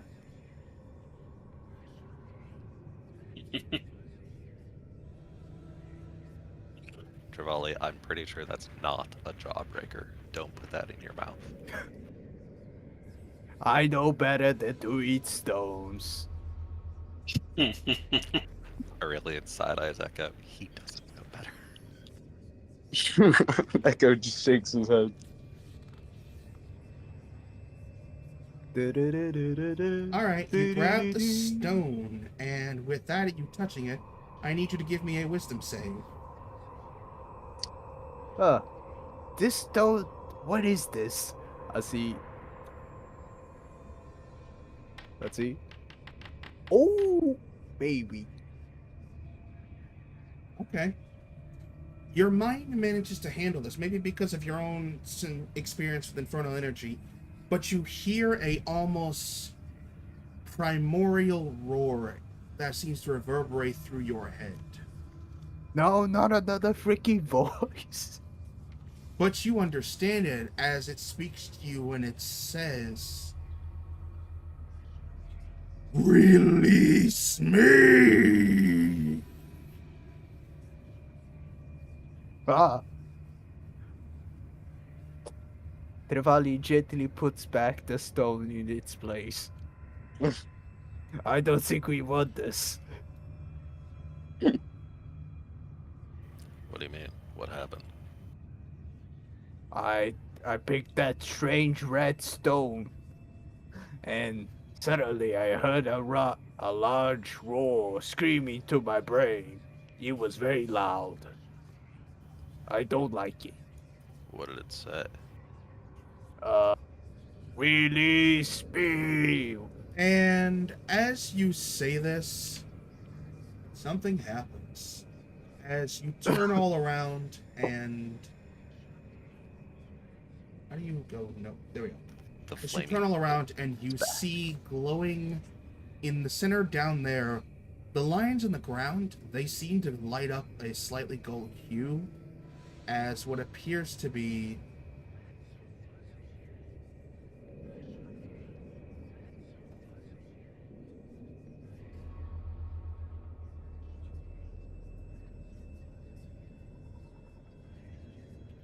Intro. seem very familiar.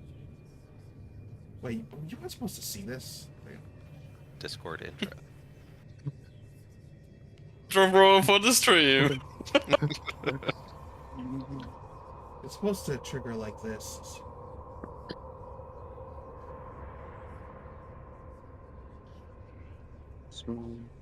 Damn, if this is only the intro, damn.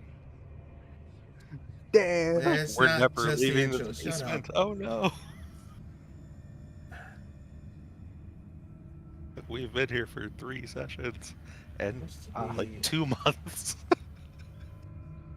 It's the mansion all over Oh, again. wait, I have to target a creature. Speaking of which, how long was the mansion in total? I forget. Too long. This was also too long. If you think about okay, it, so basically, yeah, it looks like that giant magic circle. As it pops up, glowing on that ground, the entire symbol on the ground seems to glow that hue. As what comes out, you And unfortunately this see... happened as Trevally said, "Release me." Correct. Yes. as you see several people appear in this space.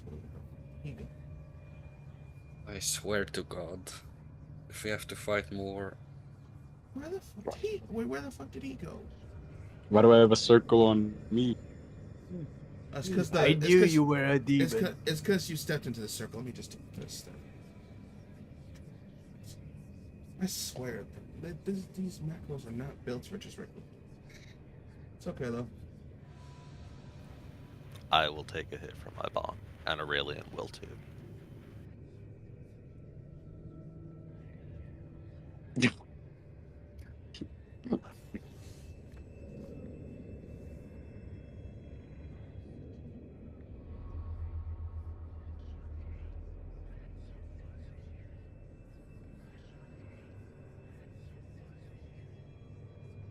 I'll do it. I see strange circles in the middle. Hold on a second. I'm trying to find. Okay, I don't see you. Alright, bud. It's something about intro. What does this mean? I'll do it. so Why- don't worry, Jorgal. I'm trying to find. There we go. Okay. It's only the beginning.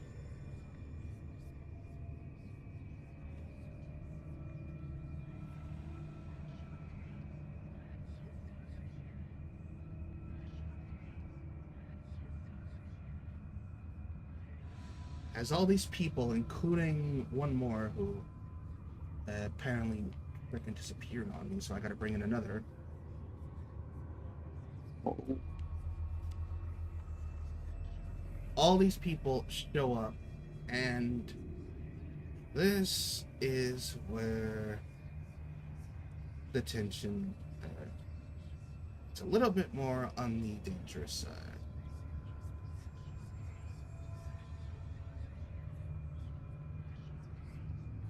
Unfortunately, my third level spells are out. Everybody much looks so. at the stone. Lock. Lock. Maybe they'll go if I say it. As with these people Release. appearing, we're gonna take a quick break. Try to admit Trevally. Bruh.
Sec. Let's put that back in. Has it been more than 10 minutes since the combat has ended? It's been, yeah, I'd say it's been almost 9 minutes. Oh, okay, so I still kinda have rage. That you do. Anyway. Back.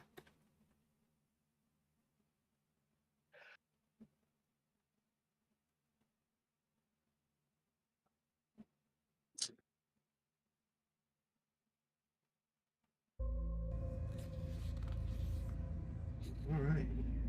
All right, we are back. As this begins, you see this circle glow, and multiple of these individuals come in, including what you see what appears to be everybody clad in what seems to be cloaked colors. I can't touch any of this.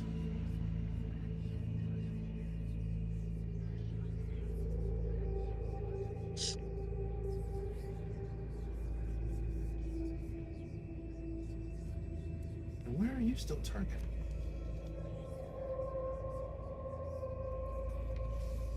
Hold on a second.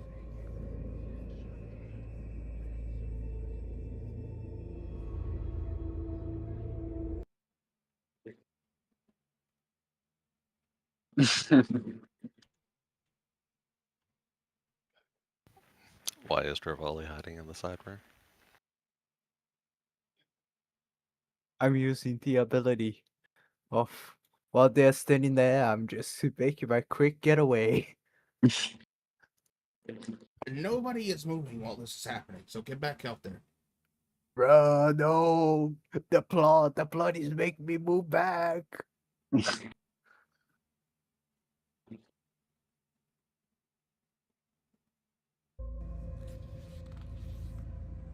Maybe I should have eaten the rock instead. Anyway, yeah, as you see these individuals Maybe I all should clad eat in what seems to be pristine white clothing, with various young men all in this kind of clad uniform, some ashen color, some regular colored. But you see two prominent individuals fully glistened in white armor. One wearing a mask that seems to be a female of mild average height with braided hair, and the other one appears to be a taller male figure, also clad in this white armor, also wearing a mask with a full facial feature and a kind of silverish sword attached to his side. As they all appear inside this circle, you hear the male say, So it appears the old scrying the old scryer actually still works here. As the female also goes, I told you there was interlopers. I told you ignoring those Acemus madmen was an idiotic point. Now we have intruders and witnesses. Yes. And to top it all off, the Soul Stone has been compromised. No matter, there will be no witnesses. Ah. I have a question. What? Is the girl wearing a wedding ring? No. Okay, Right. but when I hear them say, do I hear them say the word soulstone? Yes. Okay, I'm a whisper to Travali. Travali, that rock is very important. Yeah. Protect it with your life. Okay, I show it then. Not literally. If it's inside of me, then it's the safest place. As They any cannot of you, get as it. any of you go to clamor for this, you hear the citizens be like, "Who are you people? What have you done to this? Why have you done this?" They look at you and say, "Our existence is irrelevant to you. Besides, you won't live long enough for it to matter." And at that point, the girl pulls something out and throws it in range of all of you. As you look at it, it appears to be a glass bottle. And as it cracks down nearby, it lets off a change of magic.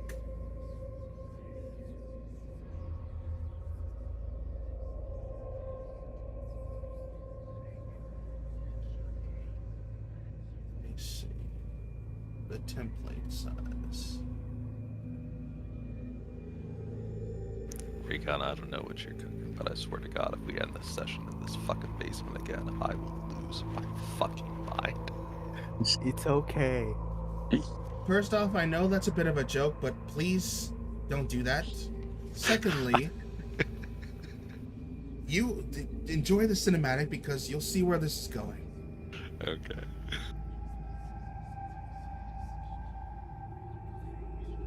As it cracks open and all the cultists seem to step back too, as they do not want to get caught in the blast. And as it hits all of you inside of this, I need you to give me a Constitution saving throw. DC 20. What effect will this have if you fail?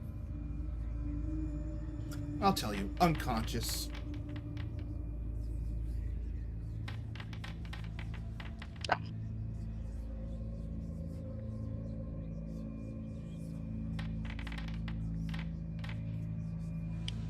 Hey! Wait, why am I the only one alive? No! No! It's all up to you, Trevally. Save us all. As a horrific, blinding light that is almost yellow and told hue shouts off. Let's see, 1, 2, 3. We're not even going to roll the citizens. 1, 2. Oh, the arm technically needs to make it roll 1, 2. Nope. As Alright, everybody except for you, Trevally, goes down, and you all go unconscious. Revali staggers a little, even kneeling, but using his bike to remain. Grr.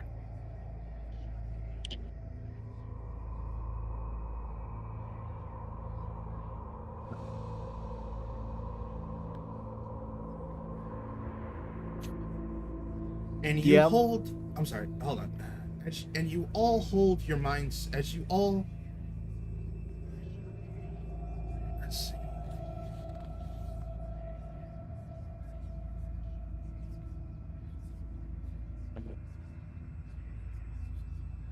as you all drop to the ground except for you, Trevally. You hold your mind together and resisting this light for just a few seconds. What do you do? Okay. I see my allies one by one falling. He remembers the words Alduin said. That stone said you have it. Protect it with your life.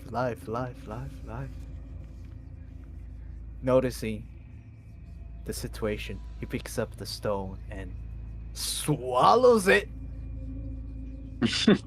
You're swallowing the stone. Yes. It's gone now. The cultists stare at you in shock and they're like, are you insane? I don't know.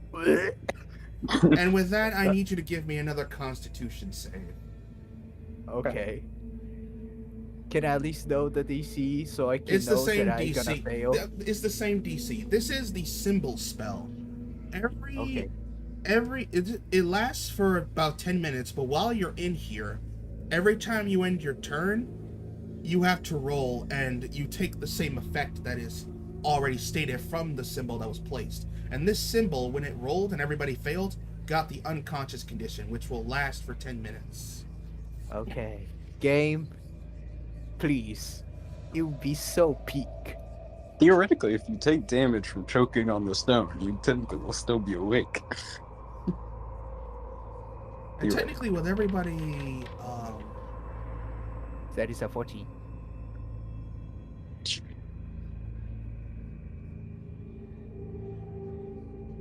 The dice cards are not having it. But at least should be able to swallow the stone. I'm such a genius sometimes, man. Think why people don't see my action when when they're awake, huh? Would you post that, please?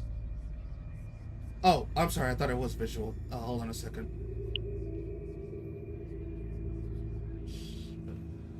God, like everybody procking, giving this status up. There it is.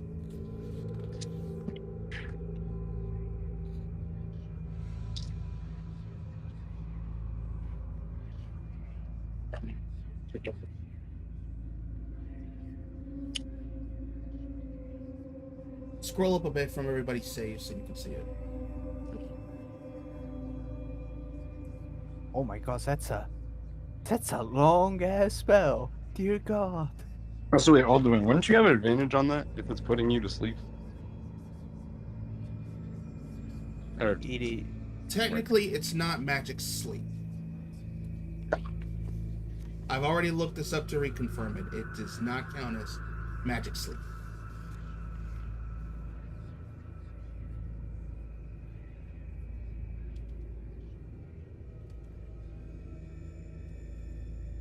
Is it chemical sleep? Did we just get roofied? it was just...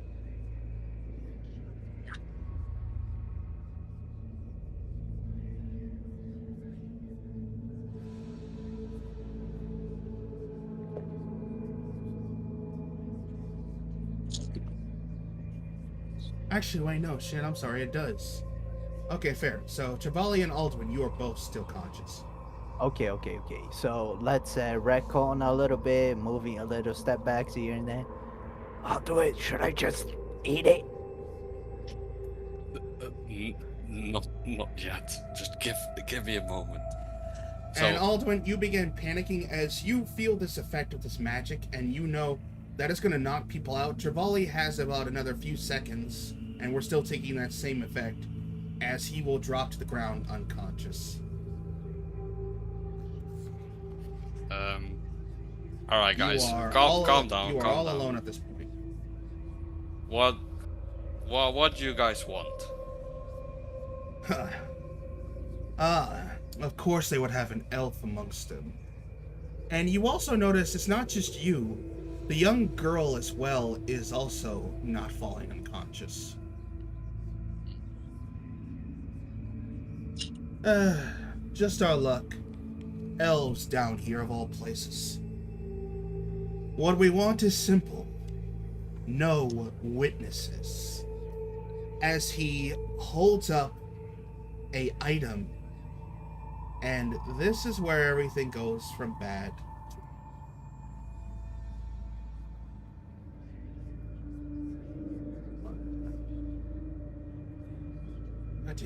I have to find this again because some reason the original token I had got deleted, so now I have to. There it is. No witnesses. Why? Because we don't care what y'all do here. We It won't matters say not anything. whether we explain it to you. As he holds up this symbol, and this is a symbol you have seen before. It's a very inert symbol that looks like. Let me see if I can find it again.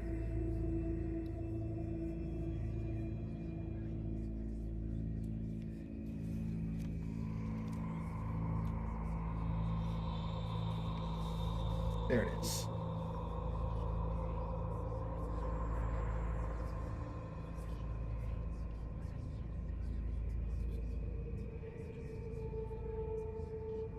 It's this symbol.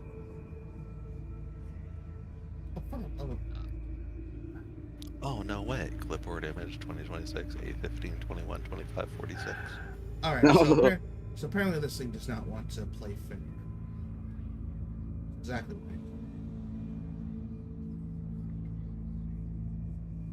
Just throw it in the Discord chat, buddy.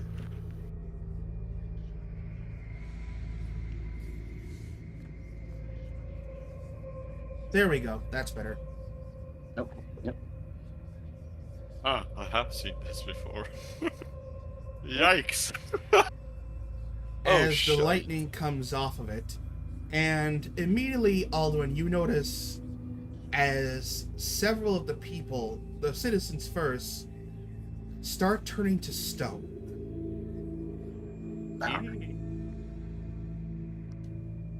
And upon them becoming stone, the little girl screams like, and as it touches her, she also turns to stone. And she looks over at you, she says, and she turns to stone. And, Echo, I need you to give me a... let's see.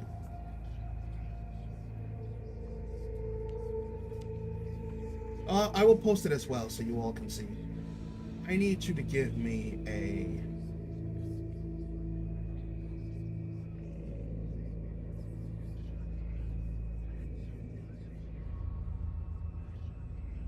Okay, the DC should not be that. Hold on a second. This is not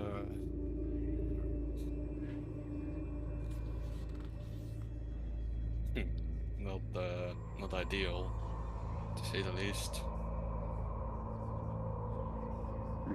If someone could wake me up. Could be a little. Yeah, wake me up inside and I'll throw a sleep storm on all these idiots. But the thing is still going, so like. Yeah, unfortunately, none of you are going to get out of this except for Alduin and whatnot. I need you to give me a 21 DC Constitution save. I think Everybody? First, Echo. Echo, lock it. Actually, no, because it started with these three. Okay, yeah, Echo. Does it go up? Oh. Can't really react to anything else. Ooh. Just for the dramatic of it. Wow. And that is a fail. And as that spreads from there, Aurelian and Trevally, give me Constitution saves.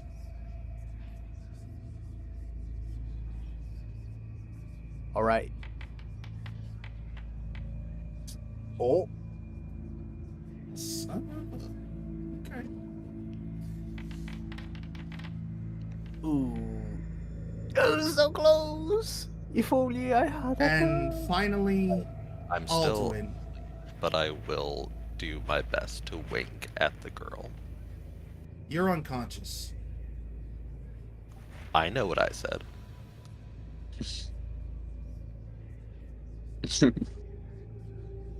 Alduin, I need a Constitution save from you two. As you see, Well,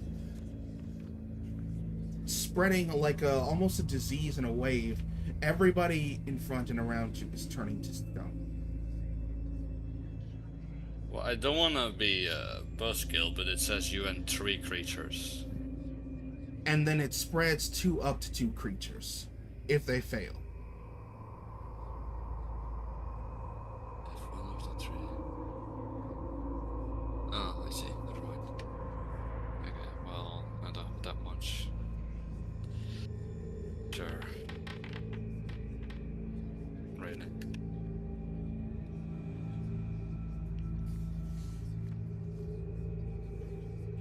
All right. And this is where, as it coalesces,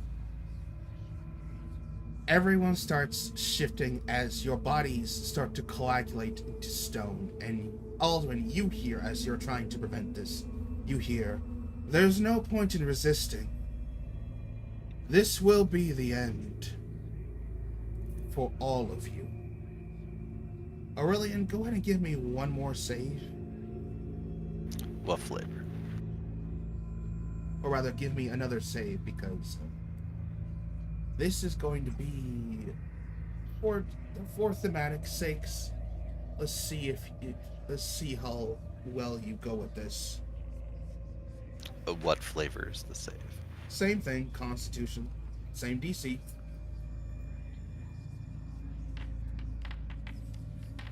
Oh my. Nope. It fails under, as the magic's still continuing, as it's slowly turning you all into stone. It finally starts to click on Aurelian. Alduin, I would say you have about 20 seconds before you turn to stone. Wait, that's a Well, lot of time. this all takes, like, the way this, it's over 5 turns. Right. And one turn already passed, so there's another 24, So 26 now I'm seconds. restrained, no? Restrained, One who failed yes. is now restrained. Yes, you are restrained.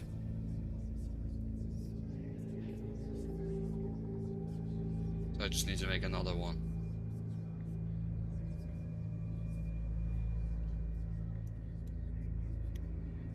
Did the girl notice my resilience against turning to stone? You were completely unconscious. They wouldn't have noticed anything. Also, I would doubt it. You know, with everyone else turning to stone. Jesus, man, just trying to get some play. Goddamn. Which Trying girl are to you hit even on it. going? Which girl are you even going to? Because the other one is a kid. The white robes. I don't know. Yeah, no, I'm flirting with the bad guys here. She has no interest in you. Well, damn. Okay.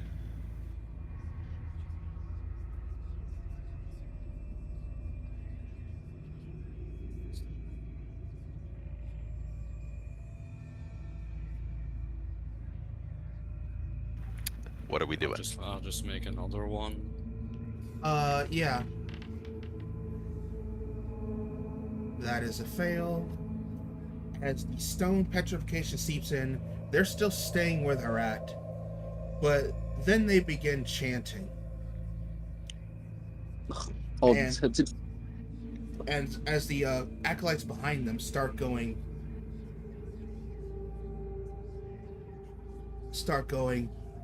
the world shall reign with red and blood. The god of doom will rise again. The world will reign in red and blood. The god of doom will rise again. And they just chant this on and on while you are trying to resist the petrification. You can't get out of it, and Alduin, you notice Trevally is still kind of perched up close. The stone is like still in his hand. Almost at close to his mouth, as he got turned into stone. Got knocked out while trying to eat it the stone. And I will say, give me one more, because and then add to see whether or not you can hold back on this in the kick in.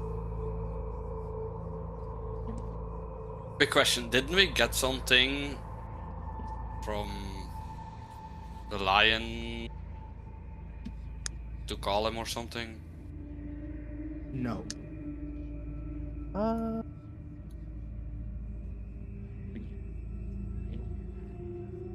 We did get like a platinum coin to call the celestial guy, I believe. But that was already used. Yeah. So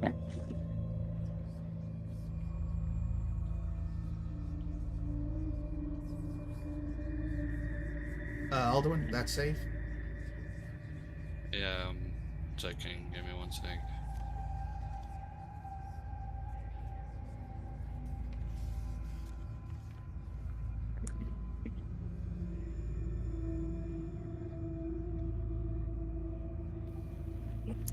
What was the DC? Was it 20? 21. Do I need to make another save? No.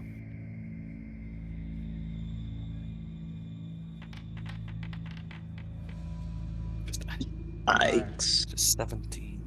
Alright.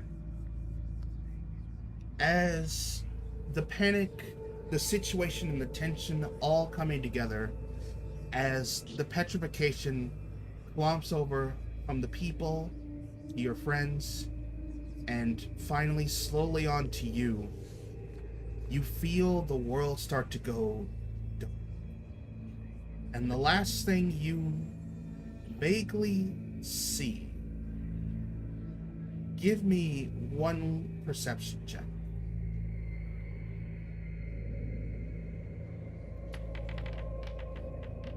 Oh, thank goodness. But here you roll 19. The last thing you see before the world goes dark is what appears to be a wave of green energy seeming to rip in the space before you. And then the world goes dark.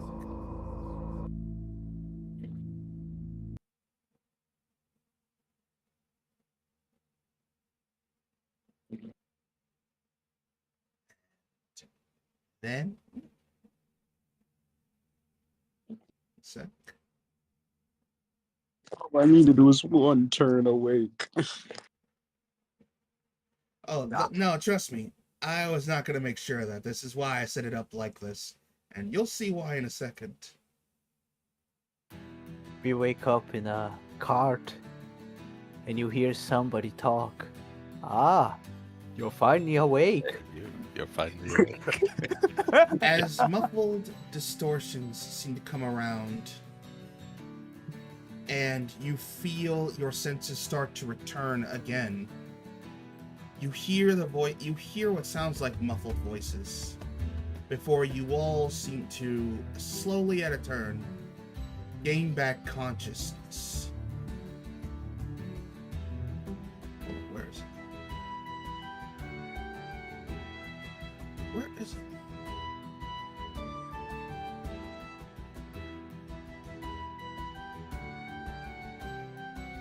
There it is.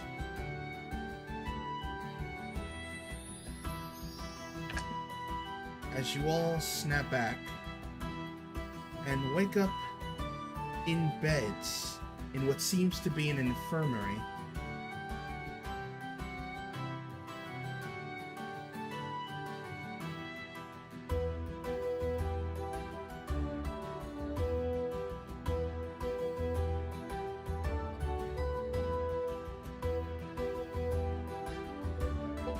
You all feel stiff, aches, and confusion as you all come to and realize you're awake in what seems to be a small kind of infirmary wing.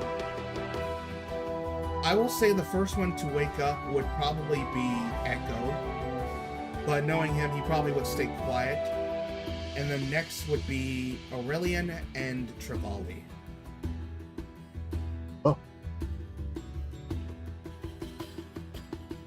You immediately check his pockets, try to find everything is on his person. Well, since First, nobody dropped any of their stuff, everything is on you, is still on you. But you notice that the stone is definitely not on your hand. Dang it! I should have.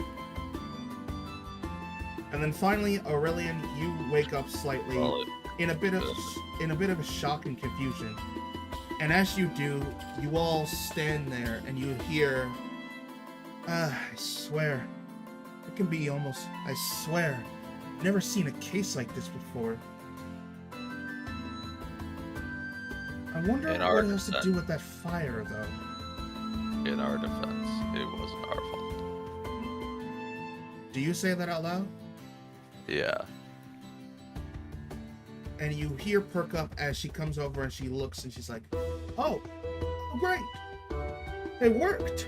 It looks like everybody's awake now. Wait right here 1 second, please. Wait, hold on. Who are you? Okay, bye. Aurelium! You can see Trevally wave his hand across from across the room. Aurelia lays back down and realizes that he has negative riz. You know, you maybe you're onto something. I have a +1 to charisma. All these girls should be running away from me. That's not instant sale. Plus, if you want that riz, you gotta work on it. Talking low and smooth isn't gonna get their attention. It works for me in real life. Well, this isn't real life, my friend. This is fantasy. As she comes over, she says, "Good morrow, everyone. I know you all must have some amount of shock and confusion where you're at, but I assure you, you are in a safe place. This is a small infirmary ward on the near the border of the Kola Kingdom. My name is Desi. I know you are probably recovering your senses and sense of self from where you're at, but we do have some questions if you do not mind answering them." Oh, I'm completely healthy right now. Is it still just me and Trevally who's awake? No, everybody's awake. Oh, okay. You also notice in the corner, it seems like Geezer is asleep still. Do we get food first? Not have a token, or are they invisible for some reason? Who doesn't? Echo. Echo's over here. Oh, okay. And Alduin is over here.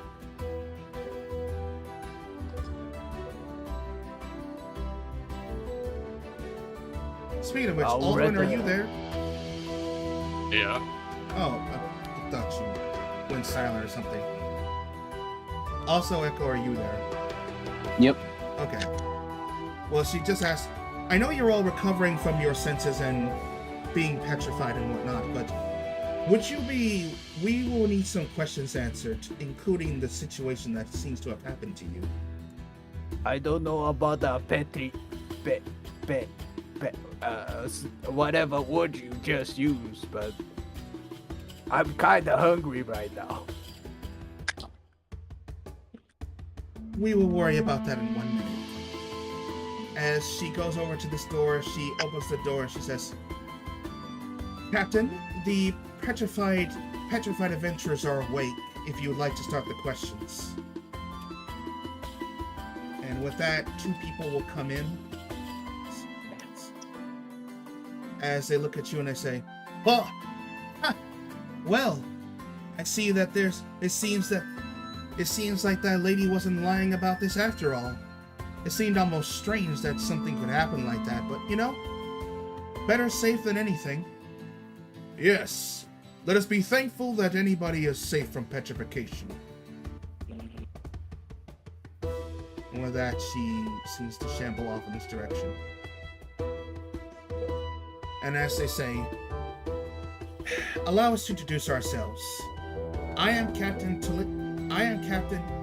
Nerubian Amorore of the Steelhawk divisions of the South Side. And I am Commander Braun. And I am Captain Braun, guard captain nearby of the Del Torre border. We were wondering if you folks would mind explaining what exactly happened in Bristletown. I have a question first. How long have you been like this?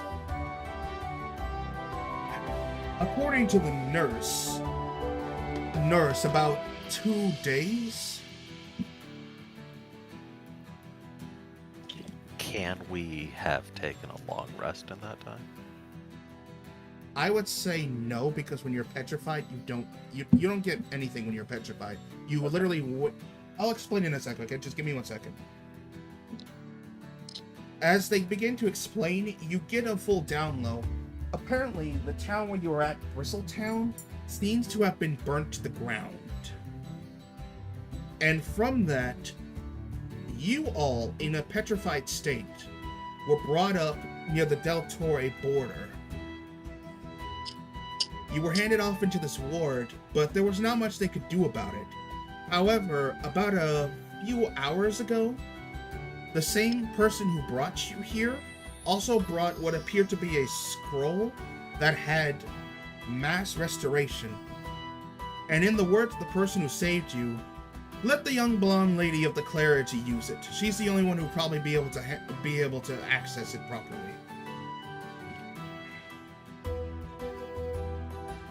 Yes, and as we went to go investigate Bristletown, we found almost nothing left. There was a massive forest fire that spread straight into the town and just decimated everything. Unfortunately as it is, it seems like there were no survivors of the town denizens except for 4 of them. Also petrified, I assume? No, they have also recovered as well. The young mother and her daughter. They were petrified, same as us. Yes. The scroll worked on all of you, thankfully. The young mother and her daughter have already gone and left, heading towards Bristletown to maybe salvage what they can. The male and his daughter, on the other hand, are currently resting in the next room. The male is still suffering some injuries as he appeared to have taken a shot into him that was damaging his organs, so he'll be on respite here. We were wondering if any of you can explain to us what may have happened. Wait. Oh shit! Wait a second. This is a moment where my 6 intelligence might be a little bit different this time. DM. What? I may have turned to stone, but Yarwish didn't. Maybe Yarwish actually knew something happened afterwards. Since it's Also, not a his creature. arm still Oh, attached. this is where the ambiguity comes in, because he is technically an item, and when you get petrified, everything you're carrying as items gets turned to stone. But it's also a sentient item, so let me look this up. Because You do that, also consider the arm of the Great Effect.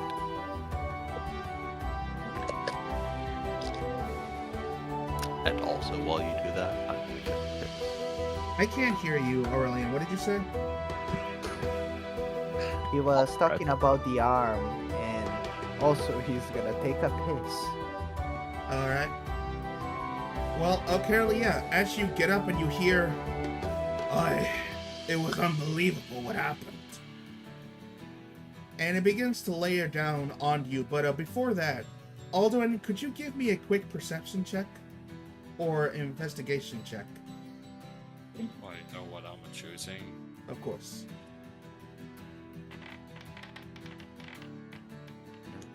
That's now number 4? 7, number 4?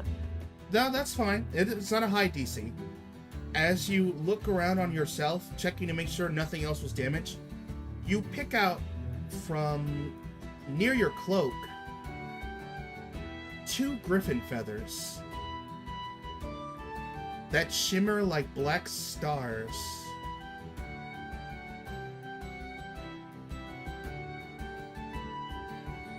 Do I know their use? Roll me a history check.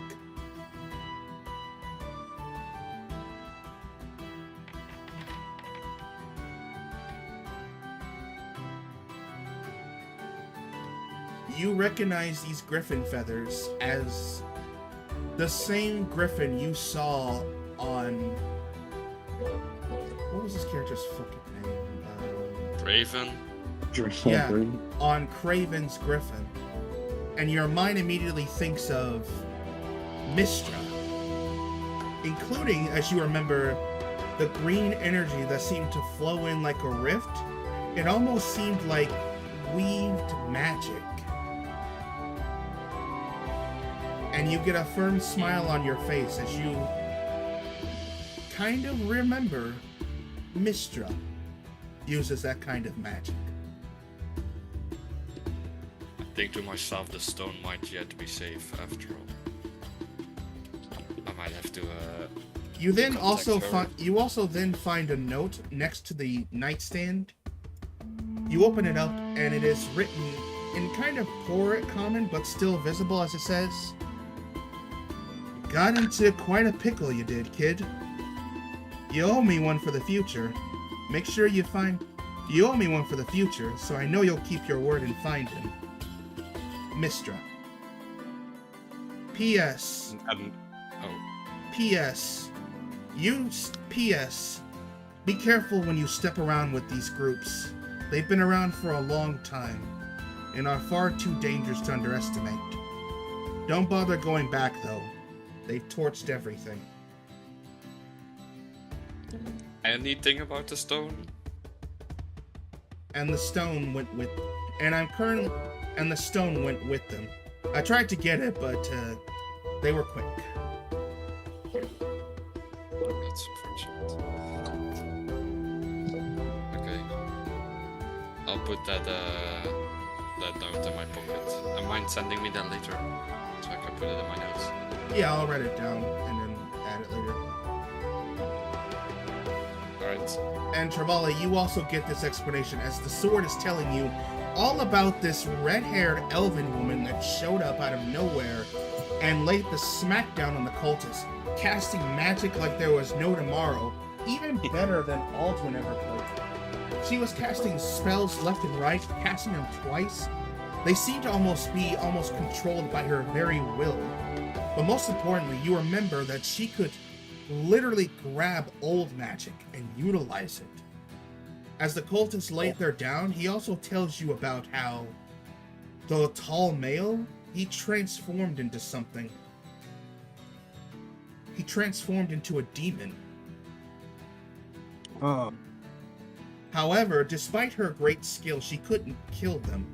But she was able to keep them from hurting you guys, to which they eventually just scorched the entire temple. They snatched the stone out of her and escaped. But she was able to grab everybody and, flee back out of here. Then eventually brought all of you here. She then came back a couple days later carrying the scroll, and he remembers what she said. Make sure that none back there use it. We'll need somebody specifically tied to clergy to utilize this magic. I can't believe that they still have access to old magic like that. He tries to telepathically communicate with Yarvish. Old magic? Yes.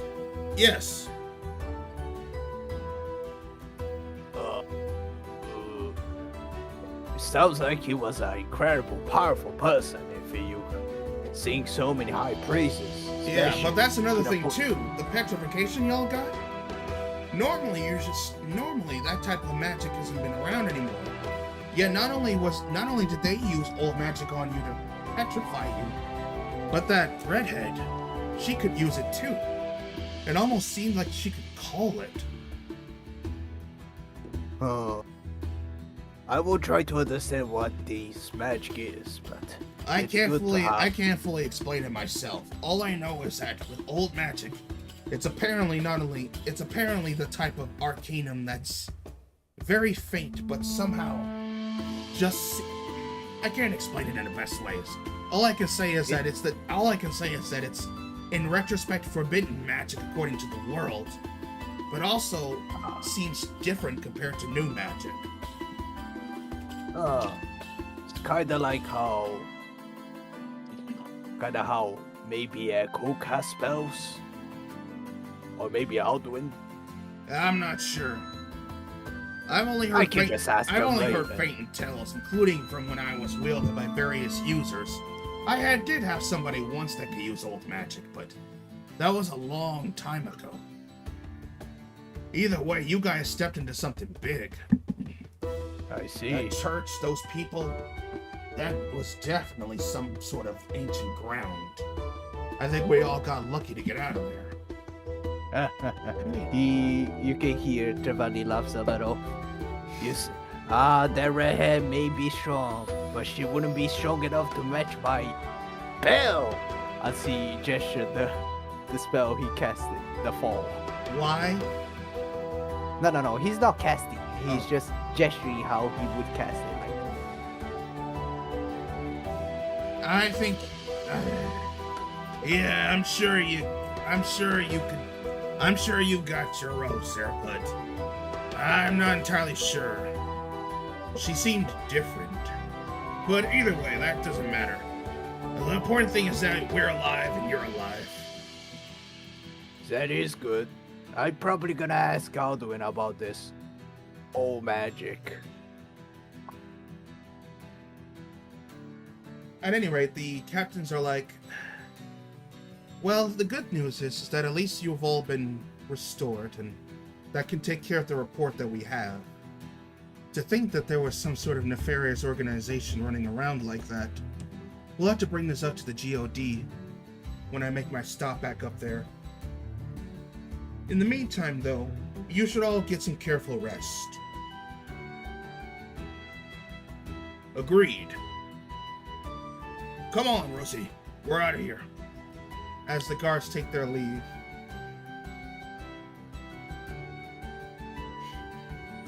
By the way, I know you were all kind of just recuperating, but I wanted to ask, based on the details of what we've heard, are you by chance the group that's supposed to be heading towards Fanta Valley? Why do you ask?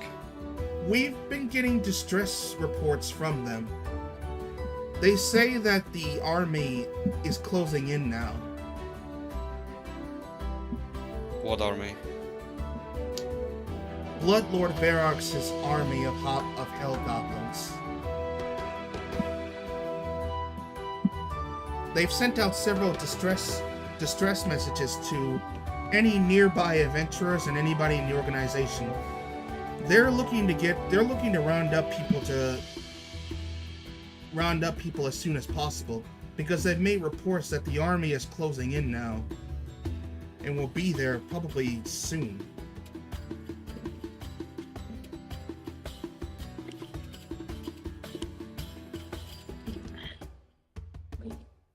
We're How personally- soon? I would say probably in the next 2 days. Personally, we're also heading there as well. If you wish to ride with us, we can head straight towards the fort base to help out, or if you need time to recuperate. Give us a bit to discuss this. Where if we decide to go with you guys, where will you all take off from? From here, we're from here. We have our own caravan that's gonna ride straight towards the fort. Yeah, I was asking about like the specific place where would we this above table, where would we meet them? Fanta Valley. Okay. It's about even with Jormungandr, it's at least about a day or so away further west. Okay. Yeah, give us a little bit to discuss. We'll give you the answer. Very well. We'll be waiting outside as they head out and close the door. Alright, now out of table to let you all know, the mission to go and assist with the hobgoblins after their attack on Fanta Valley seems to now have been put on a crunch note. Originally, this would have like given you, a stretch of time, but it appears that in the time that you've been petrified, the hobgoblins have now starting to gather up, and there may be about a day or two before the full army is united again. So the fort, including the army that has been currently locking and engaging with them at Fanta Valley, is now sending out a distress signal to get as many people as they can to head over there.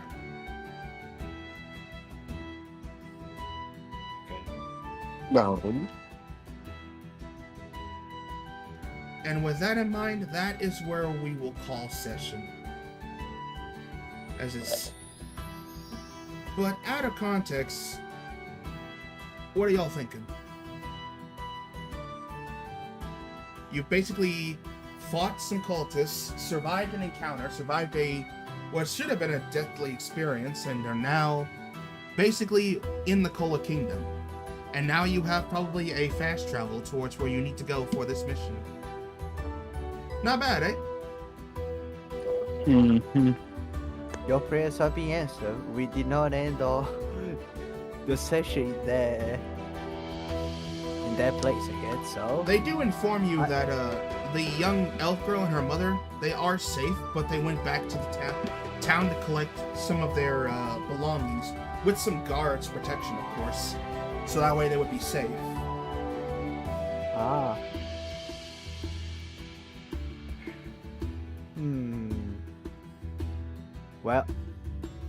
Well, I really one thing want my I know is reading for on it. sure is that these people from that appear out of nowhere are probably gonna hunt us now from now on.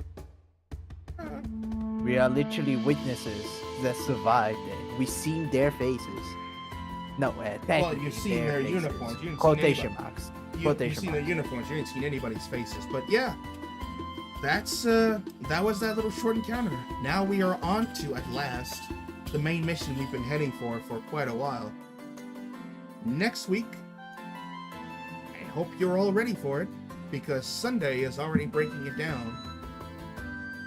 Yeah, how would that happen? I don't know. Guess quick timing, I guess. One thing we shall all do first: long rest, baby. We are already at the beds. It's literally the perfect You time. realize it's a traveling caravan? You can rest in the caravan? Recon, have you ever tried to sleep on a transportation? On a vehicle? You've It never fallen sucks. asleep in a car? Well, I did, but it absolutely sucked. Well, My that's, neck is all bad. well, Imagine a that's your caravan. well, that's your semantic. I'm To afraid. be clear, Recon, our But options are to go What? to the front lines of this war, or we can try Hold to on a second. intercept. Hold on a second. I can barely hear you. What did you say? Our options are to go to the front line of this war, or to try to intercept the hobgoblin reinforcements. Well, the explanation hasn't been made yet. I'll explain it to you in the next session, but basically it's to head over to the fort to deal with the hobgoblin army. I feel like you should give us that explanation so that we can talk about it and have a decision made so that we know what we're doing next session. You will have that explanation because there's going to be an interaction at the fort. If I tell you everything now, that takes away the context. All you need to know is that there is a army that's coming towards Fanta Valley, but there's a fort base to meet up to discuss with the military leaders that are involved with it to understand what plan of operation is needed. So we're gonna meet up at the Venta Valley Fort in order to discuss our next course of actions. Yes. And at least we know that the enemy's army's objective is to invade Venta Valley's fort, right? No, it's to gather up. It appears that the army is trying to meet up back at wherever their base is at Fanta Valley. Ah, okay. At any So, rate, that is. in other words, At any rate, that is all next time to be visually seen and noted. In the meantime, thank you all so much for joining me for this session. I have been your lovely host, Recon Zebra. Remember to like, share, and subscribe on youtube.com/Recon Zebra. In the meantime, good night and good game. good.